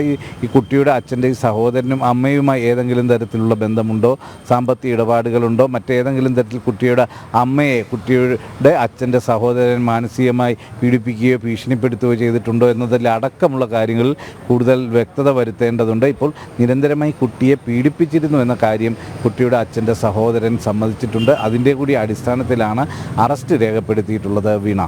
ഓക്കെ, ശരി സുധീഷ്. വൈവിധ്യ കാഴ്ചകൾ ഒരുക്കി സംസ്ഥാന സർക്കാരിന്റെ 4ാം വാർഷികാഘോഷത്തിന്റെ ഭാഗമായി സംഘടിപ്പിക്കുന്ന എൻ്റെ കേരളം പ്രദർശന വിപണന മേള.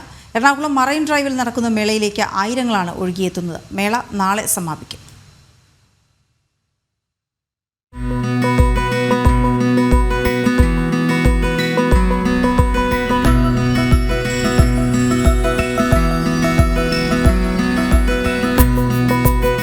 മലയാള നാടിന്റെ തനിമ നിറഞ്ഞ മനോഹര കാഴ്ചകൾ, കാലത്തിന്റെ കുത്തൊഴുക്കിൽ കൈമോശം വരാത്ത കാർഷിക സമൃദ്ധി, നന്മകൾ നിറഞ്ഞു തുളുമ്പുന്ന ഗ്രാമീണ സൗന്ദര്യം, അഴകോടെ ദൈവത്തിന്റെ സ്വന്തം നാട്. എന്റെ കേരളം എത്ര സുന്ദരം.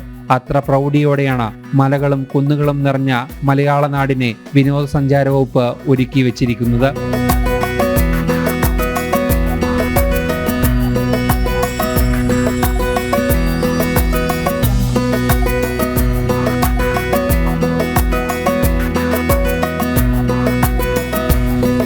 വിരലിൽ വിരിയുന്ന വിസ്മയം പോലെ കളിമൺ ശില്പനിർമ്മാണം. നാടു നീങ്ങുന്ന തൊഴിലിനെ ഹൃദയത്തോട് ചേർത്തവർ ഓലമേഞ്ഞ വീടിന് മുന്നിലിരുന്ന് ശരവേഗത്തിൽ നിർമ്മിക്കുന്നു കരവിരുതിന്റെ കളിമൺ സൃഷ്ടികളെ. കാണികൾക്കും ഈ തൊഴിലിനെ അടുത്തറിയാൻ ആകർഷിക്കുന്ന രീതിയിൽ.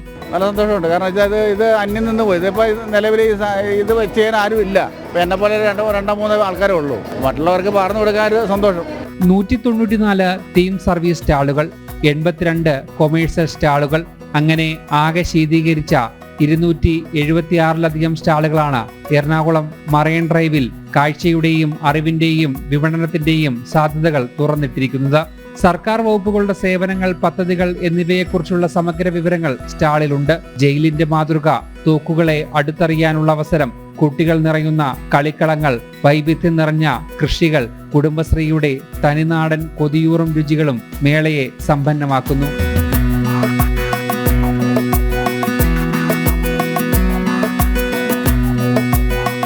ഒരപകടം മുന്നിൽ കണ്ടാൽ സ്വീകരിക്കേണ്ട രക്ഷാപ്രവർത്തന മാതൃകകൾ, ഏറ്റവും വിലപ്പെട്ട ജീവൻ നമുക്ക് എങ്ങനെ രക്ഷിക്കാൻ സാധിക്കും, മേളയിൽ വരുന്നവർക്ക് പറഞ്ഞു നൽകുന്നു അഗ്നിശമന സേന. അപ്പോൾ CPR എങ്ങനെ കൊടുക്കണം, ഏത് വിധത്തിൽ കൊടുക്കണം, ഏത് രീതിയിൽ കൊടുക്കണം, അതെല്ലാം വ്യക്തമായി ഇവിടെ എക്സ്പ്ലെയിൻ ചെയ്യുന്നുണ്ട്.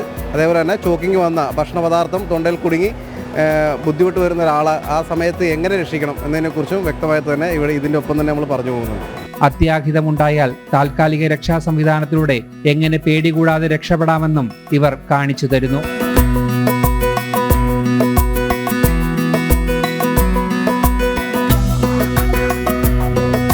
വരുന്നവരോട് നമ്മൾ ഇതിനെക്കുറിച്ച് പറയുന്നുണ്ട്. എന്താണ് ഇതുകൊണ്ട് ഉദ്ദേശിക്കുന്നത് എന്താണെന്നും, ഒരു പ്രകൃതി ദുരന്തം ഉണ്ടാവുകയാണെങ്കിൽ നമുക്ക് പെട്ടെന്ന് ഇപ്പോൾ ആ സമയത്ത് നമുക്ക് ഇതുപോലെ ഇത്രയും പേർക്ക് ഹെൽമെറ്റുള്ള കാര്യങ്ങളൊന്നും നമുക്ക് ലഭ്യമാക്കാൻ സാധിക്കണമെന്നില്ല. അപ്പോൾ അതിലൊരു ധൈര്യം, അവർക്കൊന്ന് പെട്ടെന്ന് ഇറങ്ങിപ്പോകാനുള്ള ഒരു ധൈര്യം കിട്ടുക എന്നുള്ളതാണ് നമ്മൾ ഇതുകൊണ്ട് ഉദ്ദേശിക്കുന്നത്. കാടിന്റെ മക്കളുടെ തനതുൽപ്പന്നങ്ങൾ അത് ഇടനിലക്കാരില്ലാതെ വിൽപ്പന നടത്തുന്നു ഇവിടെ. നമ്മുടെ ഉൽപ്പന്നങ്ങൾ നമുക്ക് തന്നെ നേരിട്ട് വിറ്റഴിക്കാവുന്നൊരു അവസരമാണിത്. അപ്പോൾ ഇങ്ങനെയൊക്കെ ചെയ്തു കഴിഞ്ഞാൽ നമ്മുടെ ആളുകൾക്കൊരു ഗുണമുണ്ടാകും. അവർ ചെയ്യുന്ന കാര്യങ്ങൾക്കൊരു ഗുണമാണ് വരുന്നത് അവർക്ക്. മികച്ച പ്രതികരണമാണ് കാണാനെത്തുന്ന ആളുകളിൽ നിന്നും സംരംഭകർക്ക് ഉണ്ടാകുന്നത്. നമുക്ക് ഓപ്പർച്യൂണിറ്റിയാണ് നമുക്ക് കൂടുതലാണ് കിട്ടുന്നത്. കാരണം ഇങ്ങനെ സ്റ്റാളിലേക്ക് വരുമ്പോഴത്തേക്ക് ഒരു അവയർനെസ് കൂടിയാണ് ഇങ്ങനെ. വിപണിയിലേക്ക് ഇടനിലക്കാരില്ലാതെ സ്വന്തം നിർമ്മിതികൾ എത്തിക്കാൻ സംരംഭകർക്ക് സാധിക്കുന്നു. നല്ലൊരു പ്രതികരണമാണ് നമുക്കിപ്പോൾ ഉള്ളത്. നമ്മൾ മില്ലറ്റ്സിൻ്റെ പൗഡേഴ്സും പ്രൊഡക്റ്റുകളാണ്. കമ്പനിയുടെ പേര് സോജിസ് ഫാംസ് എന്നാണ് ബ്രാൻഡ് നെയിം വരുന്നത്. ഹെറിറ്റേജ് എന്നാണ് കമ്പനി പേര്.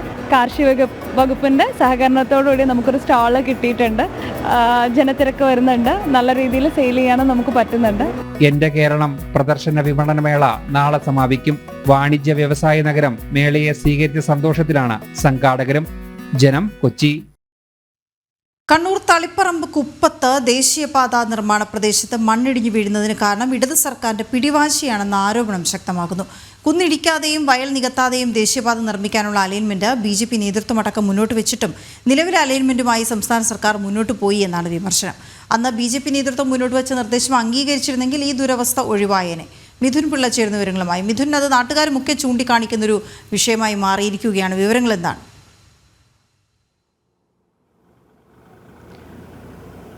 വീണ, നമുക്കറിയാം വളരെ പേരുകേട്ട സമരം നടന്നതാണ് കണ്ണൂർ തളിപ്പറമ്പ് കീഴാറ്റൂരിൽ. അന്ന് വയൽക്കിളികൾ എന്ന പേരിൽ ഒരു നാട്ടുകാരൊന്നാകെ ഈ ദേശീയപാത വികസനത്തിന്റെ അലൈൻമെന്റുമായി ബന്ധപ്പെട്ട് സമരവുമായി ബന്ധപ്പെട്ട് മുന്നോട്ട് പോവുകയായിരുന്നു.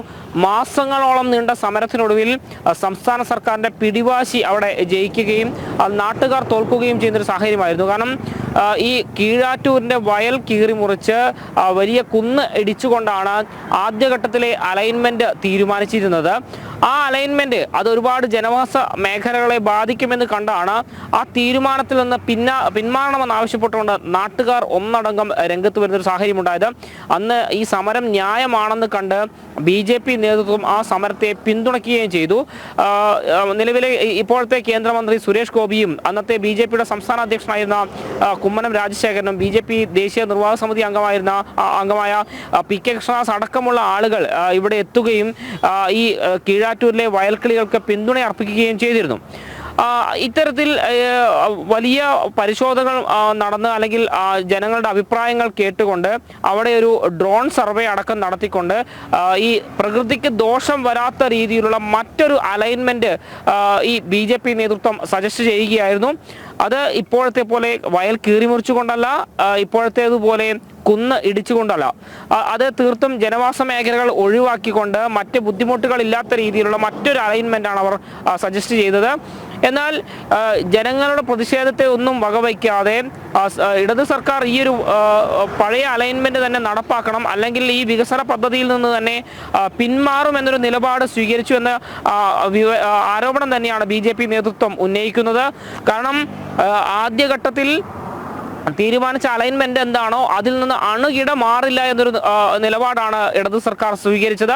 അതിന്റെ ഭാഗമായിട്ടാണ് ഇപ്പോഴത്തെ ഇപ്പോൾ പണി നടക്കുന്ന ആ അലൈൻമെന്റ് തീരുമാനിക്കപ്പെടുകയും അതിലൂടെ തന്നെ ദേശീയപാതയുടെ നിർമ്മാണം നടക്കുകയും ചെയ്യുന്നൊരു സാഹചര്യം ഉണ്ടായത്.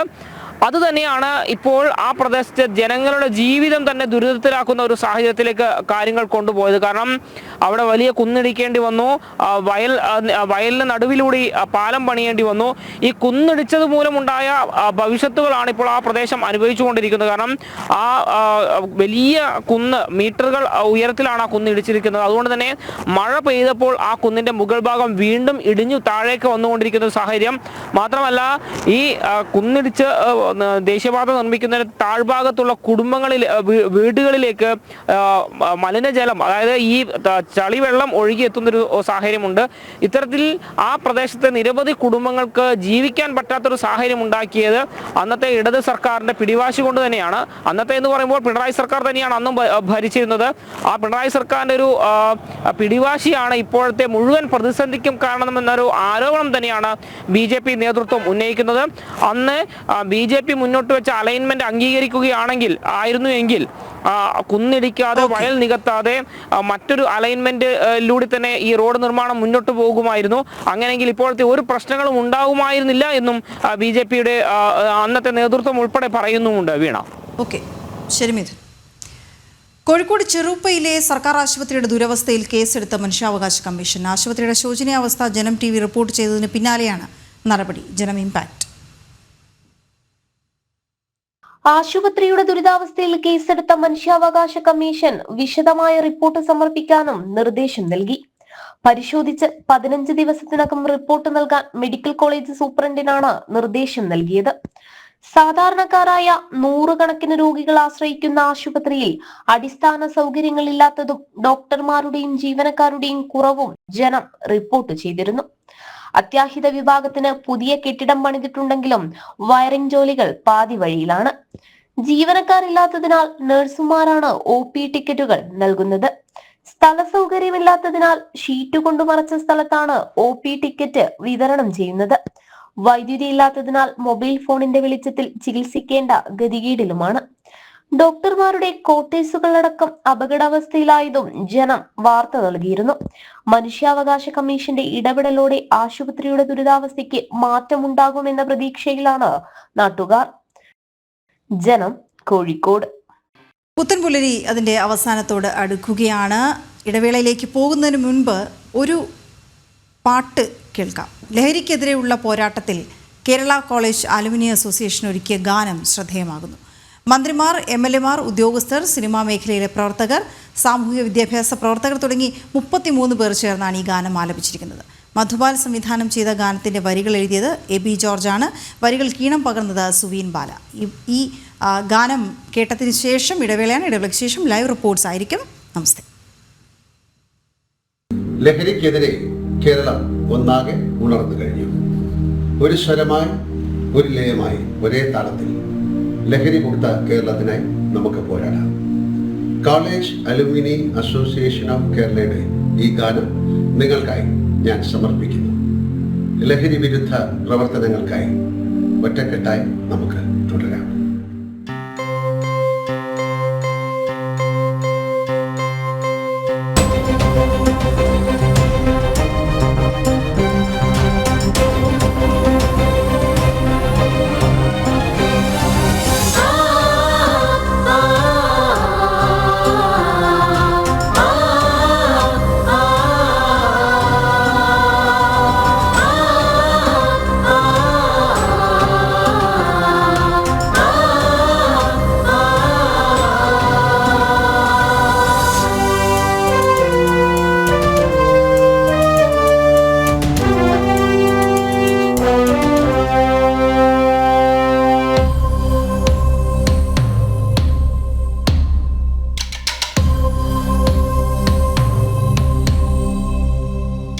ഉണരുമോ കേരളം, നീ ഉണരുമേ ഭൂമിയിൽ, ഉണരുമേ ഭൂമിയിൽ, ഉണരുമോ കേരളം, നീ ഉണരുമേ ഭൂമിയിൽ, ഉണരുമേ ഭൂമിയിൽ. ജീവിതം ലഹരിക്കടിമയാകുമോ? പുതുജീവിതം ലഹരിക്കടിമയാക്കിടും. വിടില്ല, നാം വിടില്ല, ഇത് നമ്മുടെ സോദര. വിടില്ല, നാം വിടില്ല, ഇത് നമ്മുടെ സോദര. ഉണരുമോ കേരളം, നീ ഉണരുമീ ഭൂമിയിൽ, ഉണരുമോ കേരളം, നീ ഉണരുമീ ഭൂമിയിൽ, ഉണരുമീ ഭൂമിയിൽ.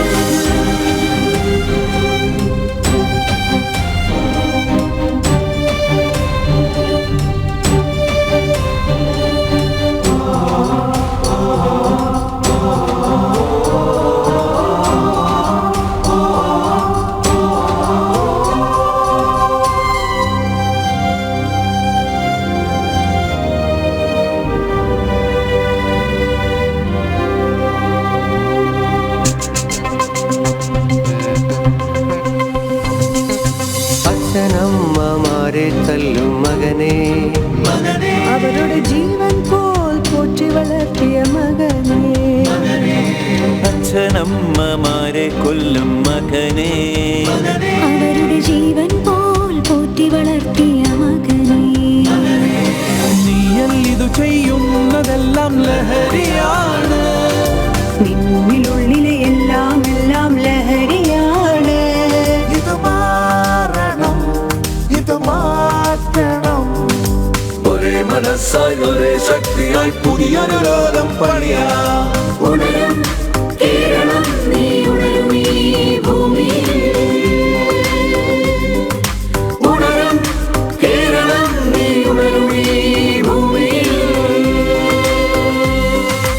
ജീവിതം ലഹരിക്കടിമയാകുമോ? പുതുജീവിതം ലഹരിക്കടിമയാക്കിടും. വിടില്ല, നാം വിടില്ല, ഇത് നമ്മുടെ സോദര. വിടില്ല,